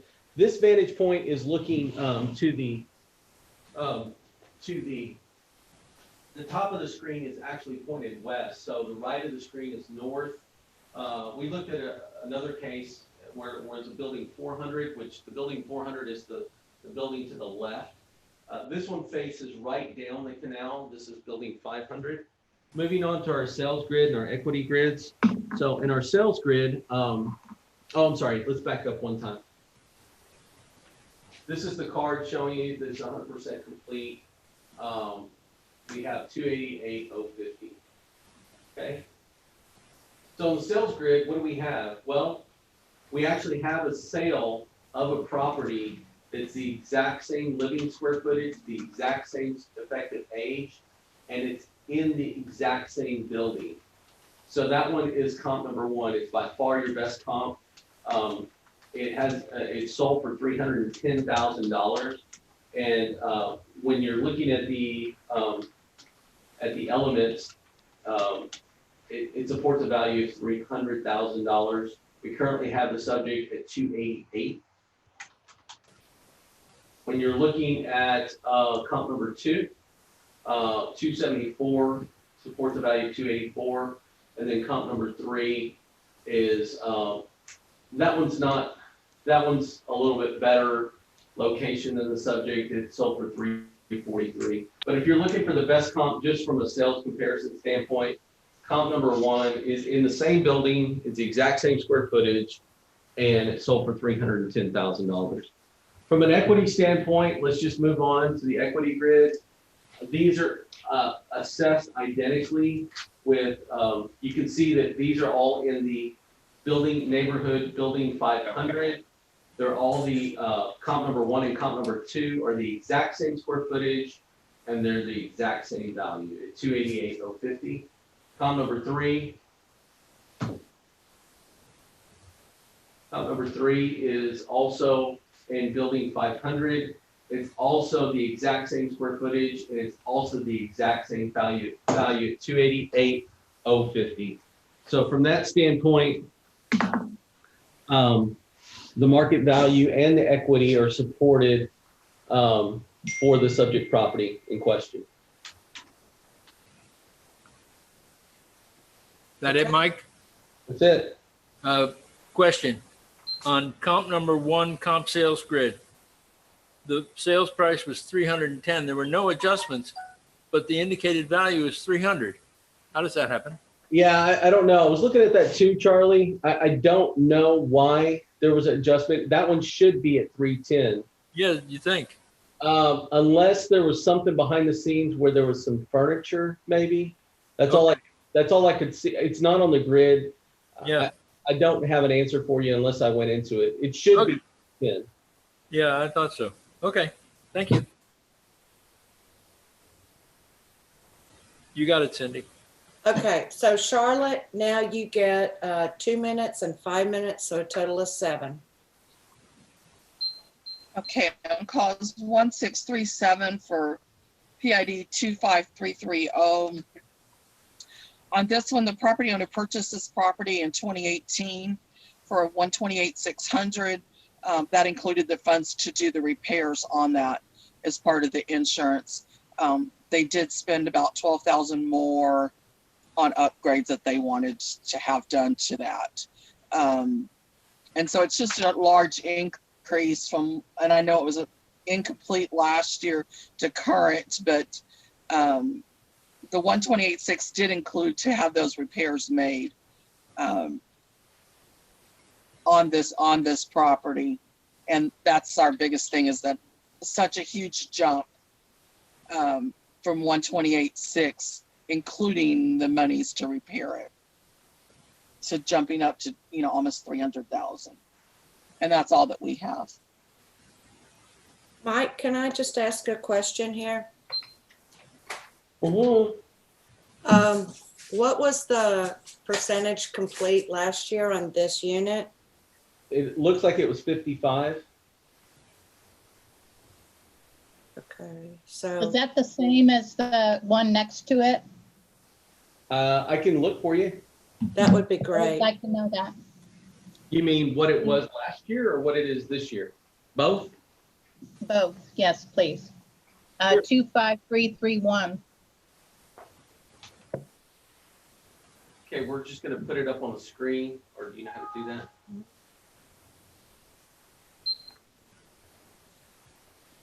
So this is next door, Right. and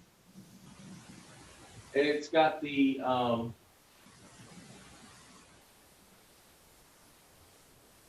yeah, it was last year, this one next door was 143. The exact same as this. So, Exactly the same as last year as this one. yeah, that's what it appears. Okay, thank you. Uh-huh. And then this year it's at the 288,050. Yes. Okay, because the only thing that I could see would, possibly be that corner location, but okay. So now, sorry to break into y'all's. Okay, district, you get 2 and 2, so it'll be 4 minutes. I don't have anything further. Our sales and equity support the value that we have on the subject property.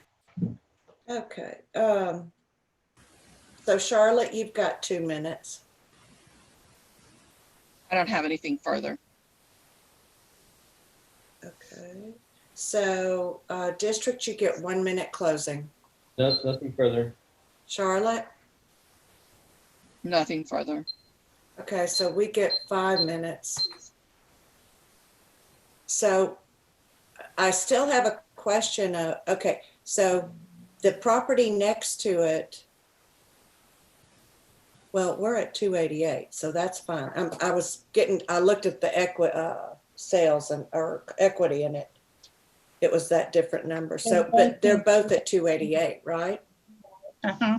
Yes. Okay. All right, so,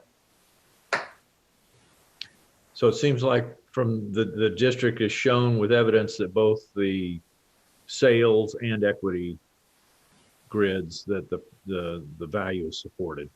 that's what I would think. Yep. Okay, Ramona? I agree. Okay, on account number 25330, based upon what we've heard from the district and from the property owner's agent, looking into the consideration of possibility of incorrect appraised market value and of appraisal ratio exceeding the median level of appraisal and any other issue which might affect the total valuation on the property. On account 25330, I make a motion that we leave the 2020 value at $288,050.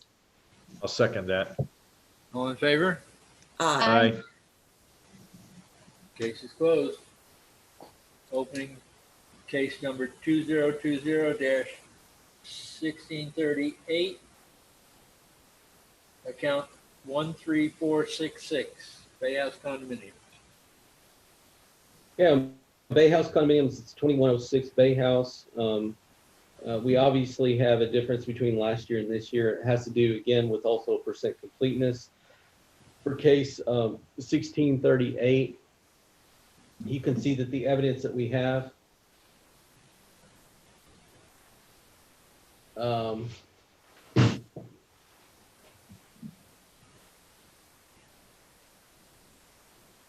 she said, all right, so you can see it's 75% complete, and go to next. All right, what we have on Bay House is the pictometry imagery. Going to next.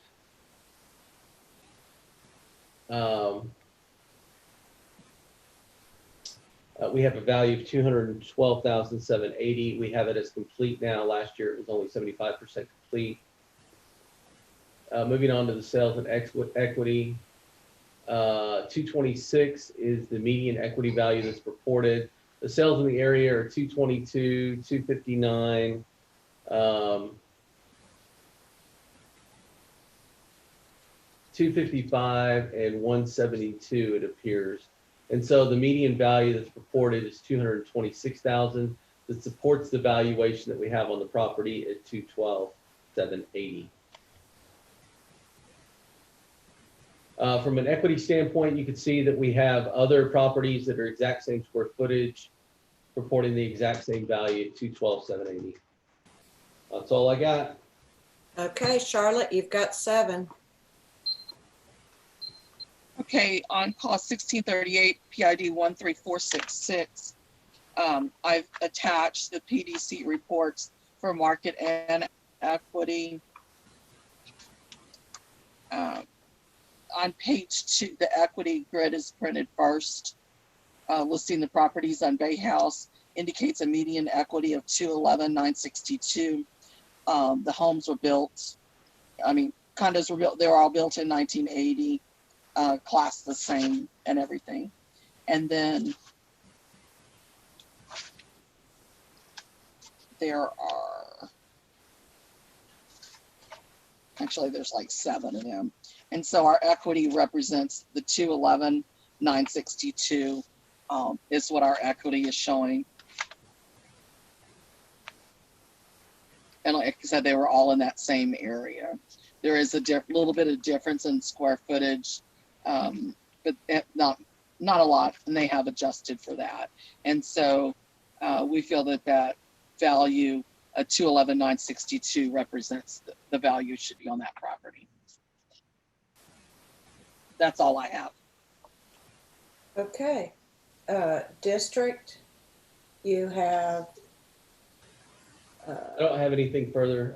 Our grid is the exact, from an equity standpoint, is the exact same square footage with the exact same value. That's all I got. Okay.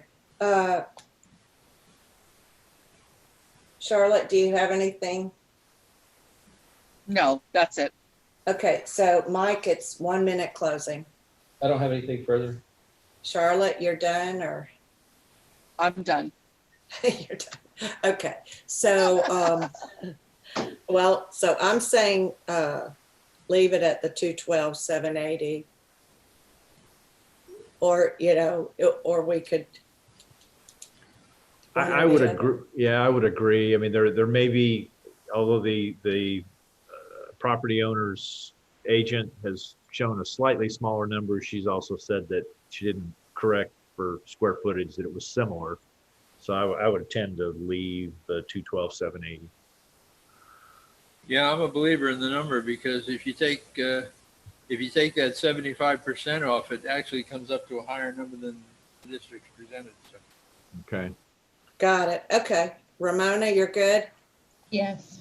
Okay, on account 13466, based upon what we've heard from the district and the property owner's agent, taking into consideration the possibility of an incorrect appraised market value and the appraisal ratio exceeding the median level of appraisal and any other issue which might affect the total valuation on the property, on account 13466, I make the motion that we leave the 2020 value at $212,780.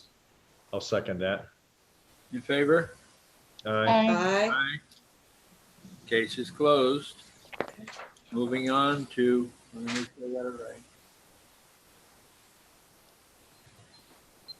Case number 2020-1639, account 25335, Key Allegro condominiums.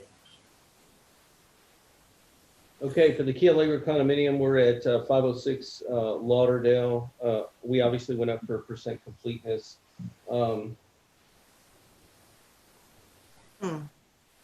We went up from 143 to 277. It looks like this one was actually a sale in 19. We don't have the purchase price. And we have 277 and change on the subject. It's 100% complete. So using the sales that we do have, well, let's see, this is 506 Lauderdale. Did it sell twice? Oh, we do have a sale. We do have a sale that occurred at 274,350. It is the subject. The median sales value support the 288 that we, it's 288 for the median equity that support the 277. But obviously if the subject sold at 274,350, that's some solid evidence there. Moving on to the equity.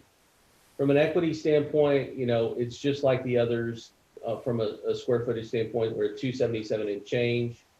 So yeah, just really want to hear about the sale at this point. There's nothing else.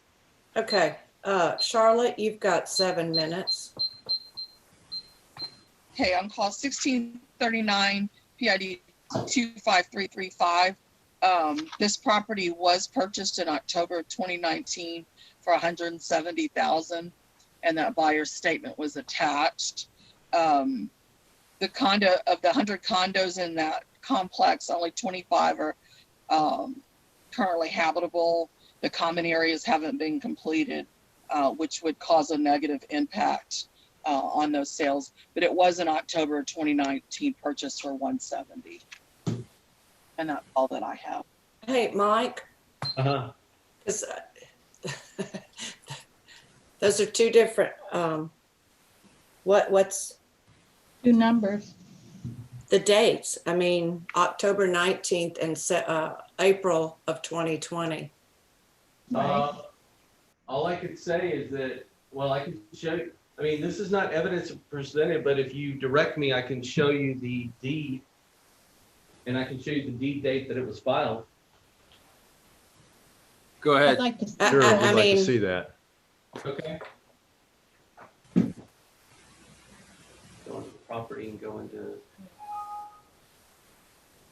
I thought these were done. well, maybe in October it wasn't done, but it appears that it was done as of January 1. Well, some are, some aren't. I don't know. I do, I have a 10/29 of 18. Did this sell again? You know, What says there? That was What your you- evidence, Mike. yeah, my point is, it could have sold,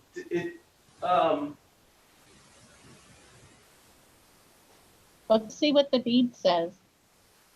well, I'm looking at the deed that shows 10/29 of 19. Right? Are you So- showing one for April of 20? No, but I show an actual thing in April of 20, which means that I could have gotten a sale late. Is it currently in the ownership of King?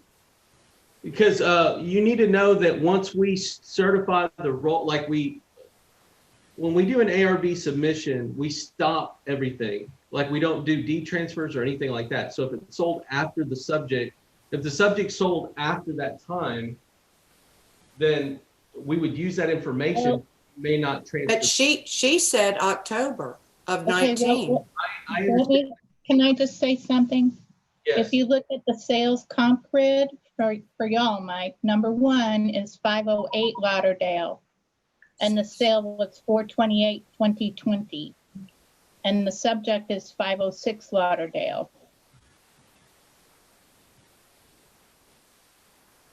Right here? I'm sorry. Yeah, that was my eye surgery. You're right. It's not the same. It's So the- It's not- is the 506 Lauderdale contained in this comp grid? No, because, and that kind of clears it up. Because- Thank you for that, Ramona. If you go to our first page, we see, it says we do not have purchase price. So we didn't know what that purchase price was. And she's presented evidence that it was a purchase price in October. Of what? Right, I don't know. 19. Charlotte, what was that price again? $170,000, and that was October 2019. Right. Okay. Okay. All right. So let's get back to our deal. So Mike, you basically, you've got 2 minutes and 2 minutes, cross-examine and rebuttal. Yeah, what I'd say is that if we go into our evidence and obviously the subject property owner's agents presented evidence that's new today about the subject itself. But I didn't have that at the time, and the grids were based on what we had in our hand. Well, what we had in our hand, go into comp grid, sales grid. This is what we had in our hand. We had comp number 1 at 508 Lauderdale. And that's right next door. It's the exact same square footage as the subject. And you can see that it sold for $274. I mean, that's relevant to this whole equation. So is So is the subject. and so is the next one. 310. That's relevant to the subject. I mean, when you're looking at what's most recent, as opposed to going back in time, let's go back to comp number 3. Comp number 3 is not really the same because it's building number 100. So when you're looking at comp, go back. When you're looking at comp number 2 and 1 and 2, and the subject is actually number 3, and the subject says, what did you say about the subject? The subject was what? 170 or 180? No, 170. 170. I guess one of the questions I have is, was it complete at that 170 price? I'm thinking I don't that have any probably evidence. was. I'll study. Okay. One Charlotte, answer- what about on January 1st? No, that was not the question. This is my question to Charlotte. So was it complete at the time of the purchase? Based on what I have from the property owner, yes, it was complete. I don't know. That seems like a far cry. The 170 versus 270 compared to 2 other sales that you have at 274 to 310. I mean, that seems really far off. It doesn't seem like something seems amiss. Those other 2 sales I actually have. The sale of the subject I didn't have. There's no way it's worth 170. Well, the 310 shows verified, but the 274, 350 shows unverified. Yeah, the unverified, typically in that unverified is a % of last list for Zillow, Right. something like that. So the real hard one is the 504 Lauderdale 310, which was verified. Right. There is a difference too, though, in fairness to the subject property owner's agent. The ones that are down are better. The market reacts to them better. So you can see that comp number 2 is a D for down. So Yeah. the subject is most like comp number 1. It's most like the 274 sale. But I don't know. I mean, I don't know how to reconcile. Even if I had the information, I wouldn't know how to reconcile that sale. Like, it doesn't make sense to me. 170 is $100,000, almost a full third off of the other sales, and it just doesn't make sense. Wait, you were gonna pull up the deed. I wanted to see the deed. Sure, the deed, we can pull that up.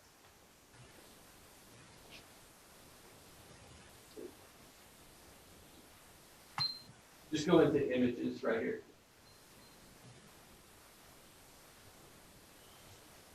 Deed all. Yeah, it just says cast other good and valuable consideration. It is in October 25th, 19. So it doesn't say anything about additional insurance funds to fit, because I have to agree. I mean, we've seen all of these units, and I mean, 177, it would be hard to believe there wasn't something extra with this deal.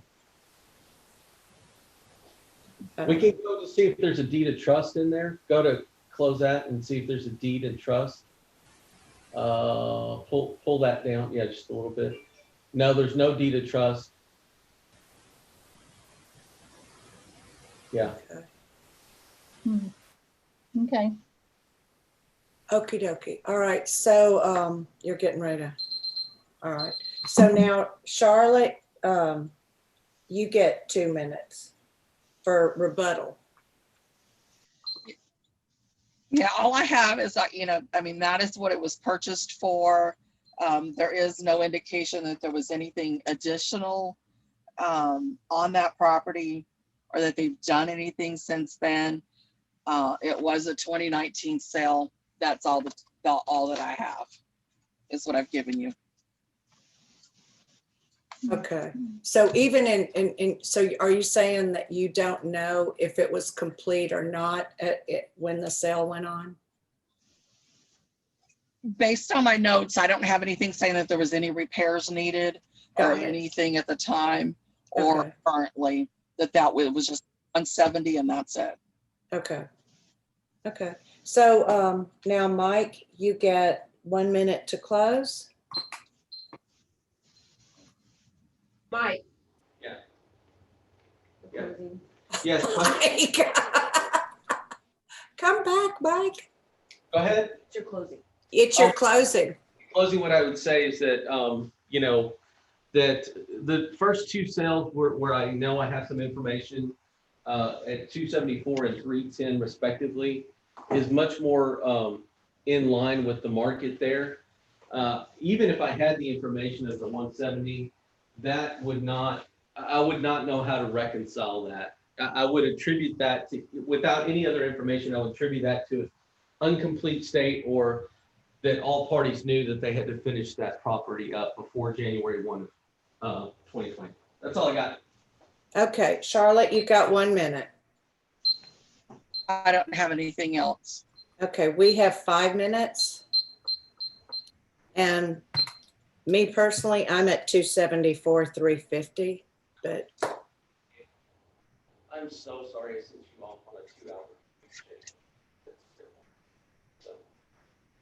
Yeah, I could go for 274, 350. I tend to agree it's worth way closer to 270 than it is 170. I mean, or even because she did present that once, I mean, I could say 270, you know, until next year, or whatever, because she did present that evidence. I go I with like- 274, 350. Ramona, where are you? I'm good with 270. Either, I Robert? mean, I think the 274, 350 is good. Don't pay anything, just All right, Okay. so I make a motion on account 25335 based upon what we've heard, excuse me, from the district and from the property owner's agent, and taking into consideration the possibility of incorrect appraised market value and appraisal ratio exceeding the median level of appraisal and any other issue which might affect the total valuation on this property. On account 25335, I make a motion that we lower the 2020 value to 274, 350. I'll second that. All in favor? Aye. Okay, boys and girls, we have finished the 10 o'clock docket. Oh, wow. The remainder are for this afternoon. Should we What? continue? I'm good to continue for another 30 minutes or 45 minutes. That's fine. Okay, I Ramona? could stay on till 11:30. It's whatever y'all. Okay, Ramona, you good for another half hour? yep. Okay. In that case, we'll turn the page. Are you good with that, Charlotte? Yes, I'm fine with that. Okey dokey. In that case, let's go to the 1:30 docket. Opening case number 2020-1641, account 17171, Copano Village. All right, so in this one, it's Copano Village. We have, the address is 3817 Loop 1781. We currently have a valuation of $370,610. Last year, we had a value of 308 and change. It looks like, you know, it looks like a percent completeness was done on this particular property. If you look into our evidence, go into the first page again, Jackie. Yeah, you can see that it was 90% complete. We have it now as complete. That's more than a 10%. there could have been some other things that went on from, was there more than, let's see, did the land go up? No, the land remained the same. So there was a 10% complete. There might have been some other adjustments that were there last year that were taken into account. So from a market and an equity standpoint, from the market standpoint, some other sales that we had that are going to be waterfront properties. So this particular property is, I believe it's a waterfront property on 1781. Go back to the, okay, waterfront property. This is on Copano Bay, so it's a waterfront property on Copano Bay. The other sales are waterfront properties on Aransas Bay. The reason they were chosen is there are other big strips, they're Live Oak Point tract sales, so there are other large acreage tracts on the bay. And these sales indicate 640, 685, and 875. Now, there's large adjustments because the land on Live Oak Point tracts on Fulton Beach Road, it's just generally more it's better land, and so it's more valuable, and therefore there's large adjustments there. All of those sales appear to be in a better classification, and there's large adjustments there as well. But even with all that considered, even with those gross adjustments that you see on the sales grid, you can see that the 392 supports the value that we have at 370 and change. So the 370 is what we have on the subject property right now. From an equity standpoint, these are properties that are going to be on that Copano Bay side. They're either going to be on Loop 1781 or they're going to be on Copano Drive or something like that. And you can see that we try to stay closer to that classification of the 4MV. So the first comp is at 349. It's also 4MV. You can see that they have very similar land values. You can see that they have very similar effective ages. And you can also see that they have a very similar square footages. When appropriately adjusted for all of the elements involved, the subject, comp number 1 is 370,832. Comp number 2 is also it's on 1781. It's a little better in class, very similar in effective age, very similar in the square footage as a subject property. When appropriately adjusted, that one has a value of 368 and change. Comp number 3 is also on Loop 1781. That's a little less in class, very similar land value to the subject property. You can see that it has a valuation of 351 and change. When you look at the median equity value, we have a value of 368,105.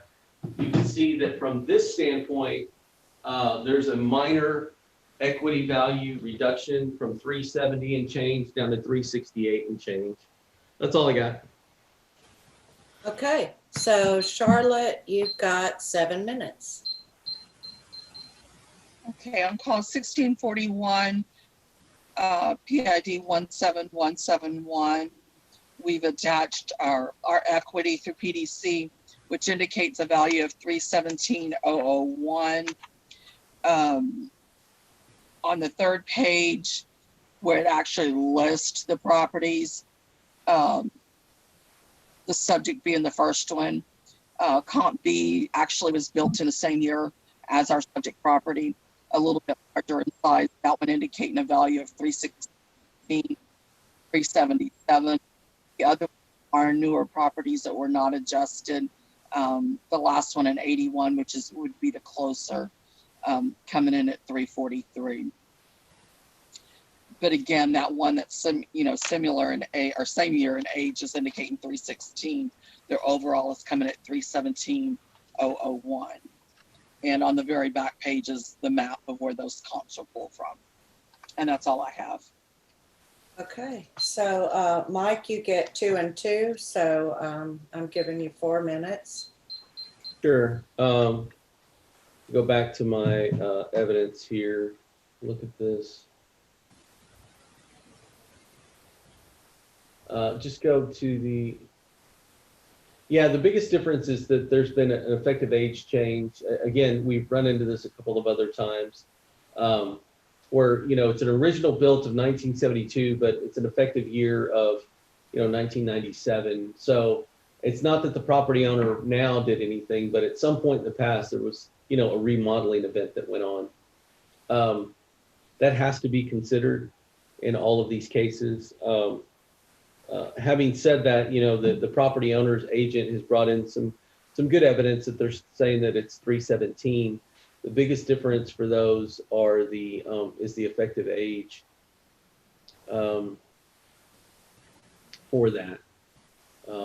And furthermore, on my equity grid, 2 of the 3 that I have are on loop 1781. And that Copano Drive, I want to see, with permission, I'd like to see where that is in reference to the subject. Go ahead. Okay, on pictometry 17197. 17197. Yeah, that's the one he's gonna look at, the comp. Do you see it on there? No, I don't. So Copano Drive is just this little, can they see what you're seeing? Can you see the pictometry right now? Yeah. Yeah. Copano is just one of these properties right here. So it's really on the same street, this Copano Drive. So it's one of these properties. It's actually it's 17, if you put your hand right here. It's this account. So 17190. 17190 is the one on Copano Drive. I just wanted to see, because all of my comps are right along loop 1781 or right here, which is, you know, less than half a mile from the subject. So I didn't pull in comps from, you know, some of the other comps that the subject property owner brought in were you know, they're facing Copano Ridge or Copano Bay, but they're on Ridge Harbor or the Copano Ridge Road. They're just not, they're a little bit further down the road. And I tried to pull from loop 1781 right here. Well, and even if we threw out your 1581 North Fulton Beach Road, the rest of them are, you know, well, now there's 2 of them. Well, yeah, the ones for the sales grid, those are you know, those are on Live Oak Point tracks. Those are better tracks, but you can see that there's huge adjustments negatively. And even with that, it supports a value, I think it was 392, which supports the 370 that we currently have on the subject. I guess what I would then equity, it supports Yeah. the 368. Yeah, what I would finish up with is that even our own equity grid, it supports a value of a reduction of 368 and change. Okay. So Charlotte, now you get 2 minutes rebuttal. I don't have anything else. District, closing. I don't have anything else. Charlotte, closing. Nothing else. On account number 17171. 17171, yes. Based on what we've heard from the appraisal district and from the property owner's agent, taking into consideration the incorrect appraised market value and the appraisal ratio exceeding the median level of appraisal and any other issue which might affect the total valuation on this property, I make a motion that we lower the, on account 17171, that we lower the 2020 value to 368,000. I'll second I that. second.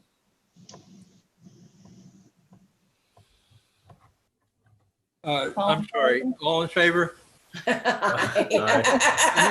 Charlie. All righty. Okay. Okay, that case is closed. We'll move on to 2020-1642, account 15187.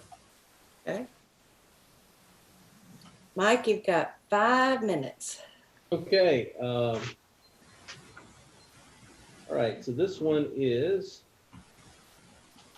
we're doing account number 1642, right? All right, 1642 is City by the Sea, 190 Port St. Clair. We currently have a valuation of 344 and change. Last year we had a valuation of 335 and change. The difference is there were some sales here that indicated that the land value has gone up.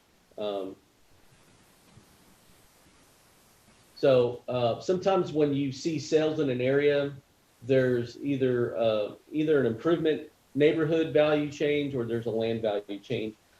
Sometimes it's a mixture or combination of the two. And this year what we looked at was the land element was there.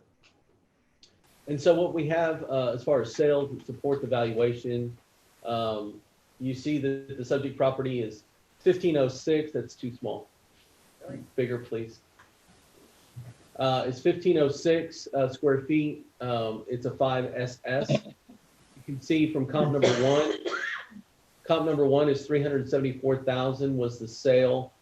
You can see that it's bigger than the subject, but the same class as the subject. Same exact effective age as the subject. When appropriately adjusted, the value is 385.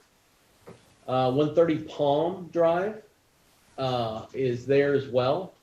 Now Palm Drive is also in that instead of Starboard is actually City by the those are all Palm Drive. Okay, yeah, that's Palm Harbor rather than City by the Sea. Okay, that is 288,000. When appropriately adjusted, that gives a value of 300 and is that 60? I think that's 60. Yeah. Yeah. The next comp is comps number 3 and 4. These are in Bahia Bay and Palm Harbor, respectively.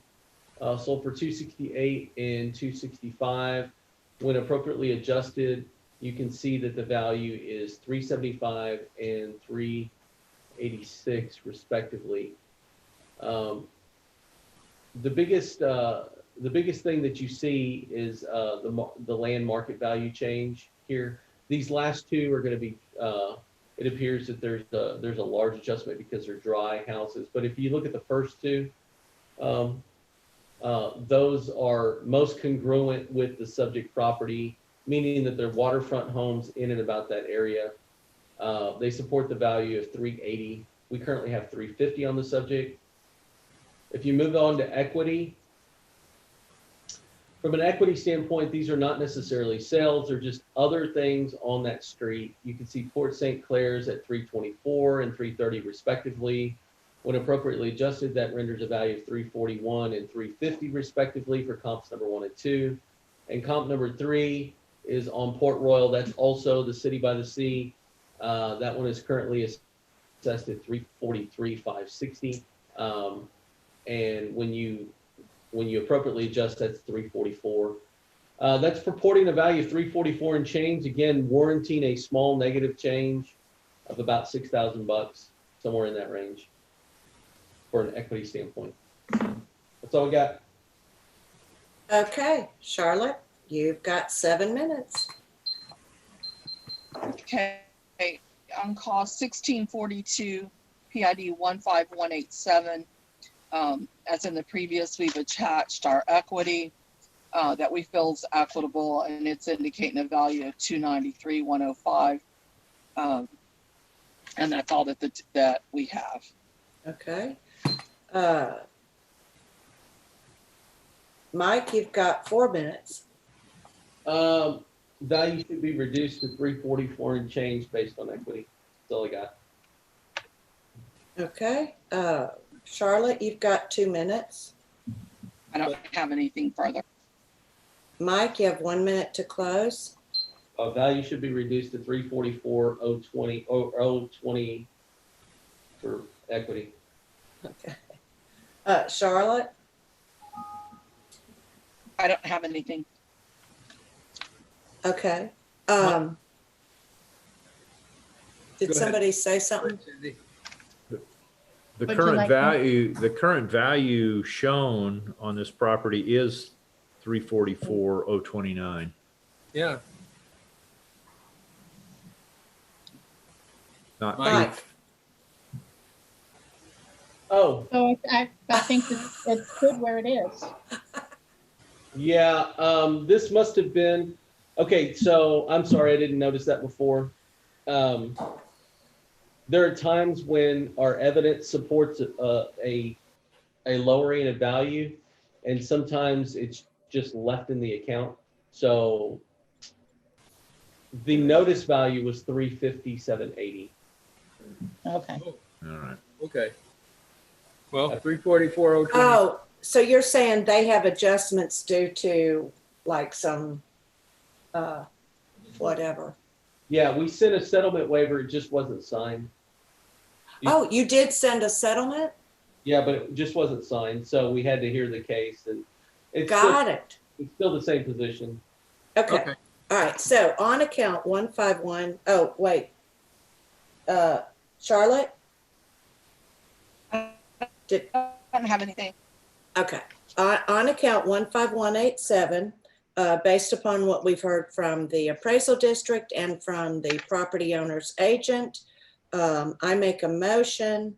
Oh, and considering the possibility of incorrect appraised market value and the appraisal ratio exceeding the median level of appraisal and any other issues which might affect the total valuation on this property, on account 15187, I make a motion that we leave the value at $344,029, which was a settlement amount and is appropriate. I'll second that. All in favor? Aye. Aye. Aye. Case is closed.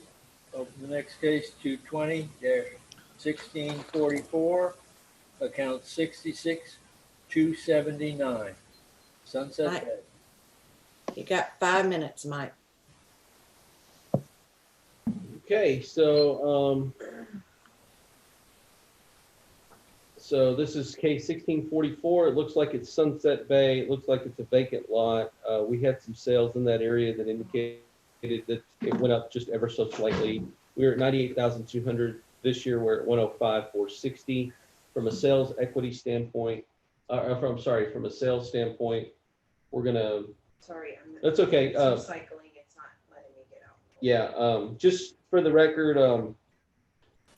Jackie's doing the best she can with the system. Sometimes it backs up a little bit, so just give us that. But if we look at our iPads, or our, excuse me, our Amazon, oh, there we go. Right. Okay, so in looking at the subject property, we're at 105,460. You can see that it's kind of at the end. This is, and Sunset Bay is the far end of the county. If you can, yeah, it's basically 188 heading towards Taft. This waterfront area is Port Bay on the backside of Copano Bay. So this is Sunset Bay. This was that development that happened towards the west of the county. And Yeah.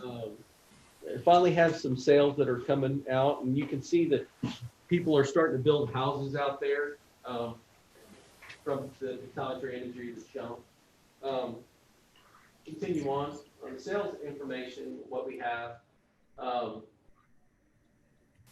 you can see that the subject was a sale. It sold for $128,500. We currently have a valuation of $104,600.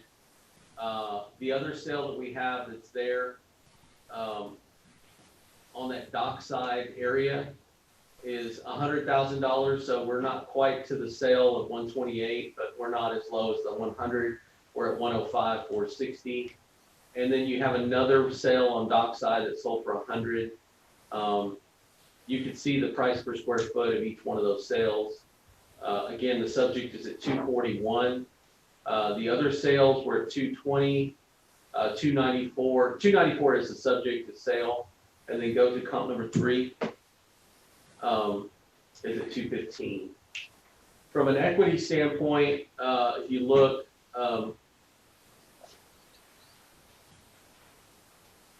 From an equity standpoint, you can see that they're all assessed in similar fashion, at 241 a square foot. So go to column number 3.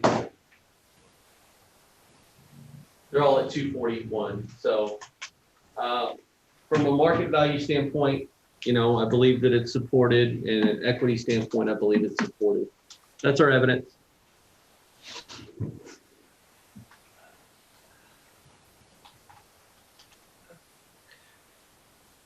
Cindy? Cindy?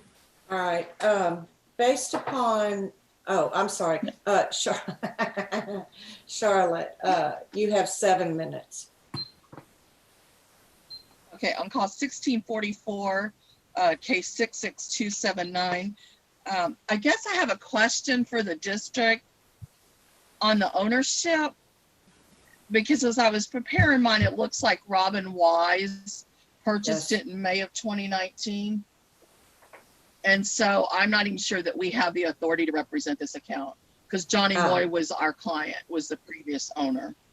Okay. Yeah, If I have- that is true, that it's, Yeah, I have Robin Wise as the account, as the owner.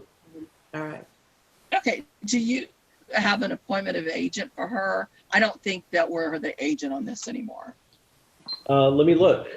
This is case Okay. 644.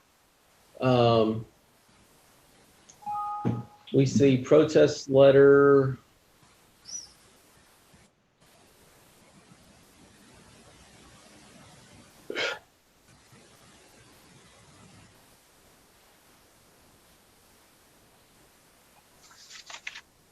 He doesn't have an appointment of agent. Does not appear like you have an appointment of agent. Yeah, so we're gonna withdraw this one because we are no longer the agent on that as of that, with that sale in May of 2019. Okay, since we opened it, I'll just go ahead, just to make sure. Just indicate that Charlotte withdrew it because there was no appointment of agent. Right, okay. On account number 66279,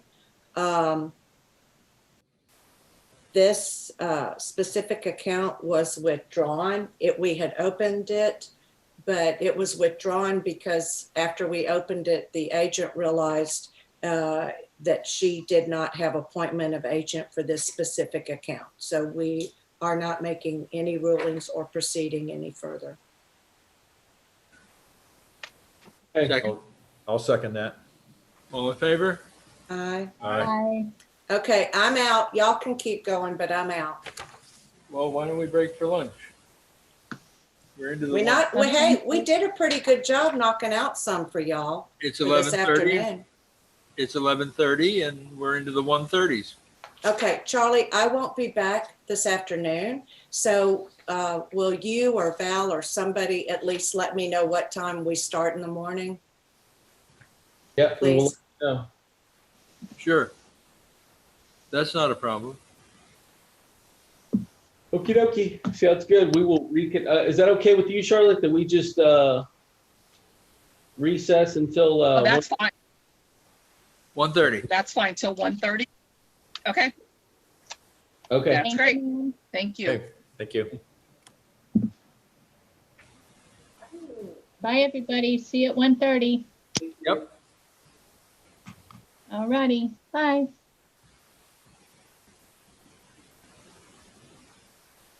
I don't understand how to make this bigger. How do you make this bigger? What were they saying, didn't have an agent? This last one I think that, the property owner changed from the first from she was representing. Now it's a new owner. Oh, Yeah. How do you okay. make this bigger? Oh, hang on. What's that thing? No, that doesn't. It's like that. And then, yeah, that's just like a. So we can actually close the whole thing and then reopen it. Yeah, if I can figure out. You need help? No. There we go. I just had to stop the sharing. Okay. Okay, we'll get off of it.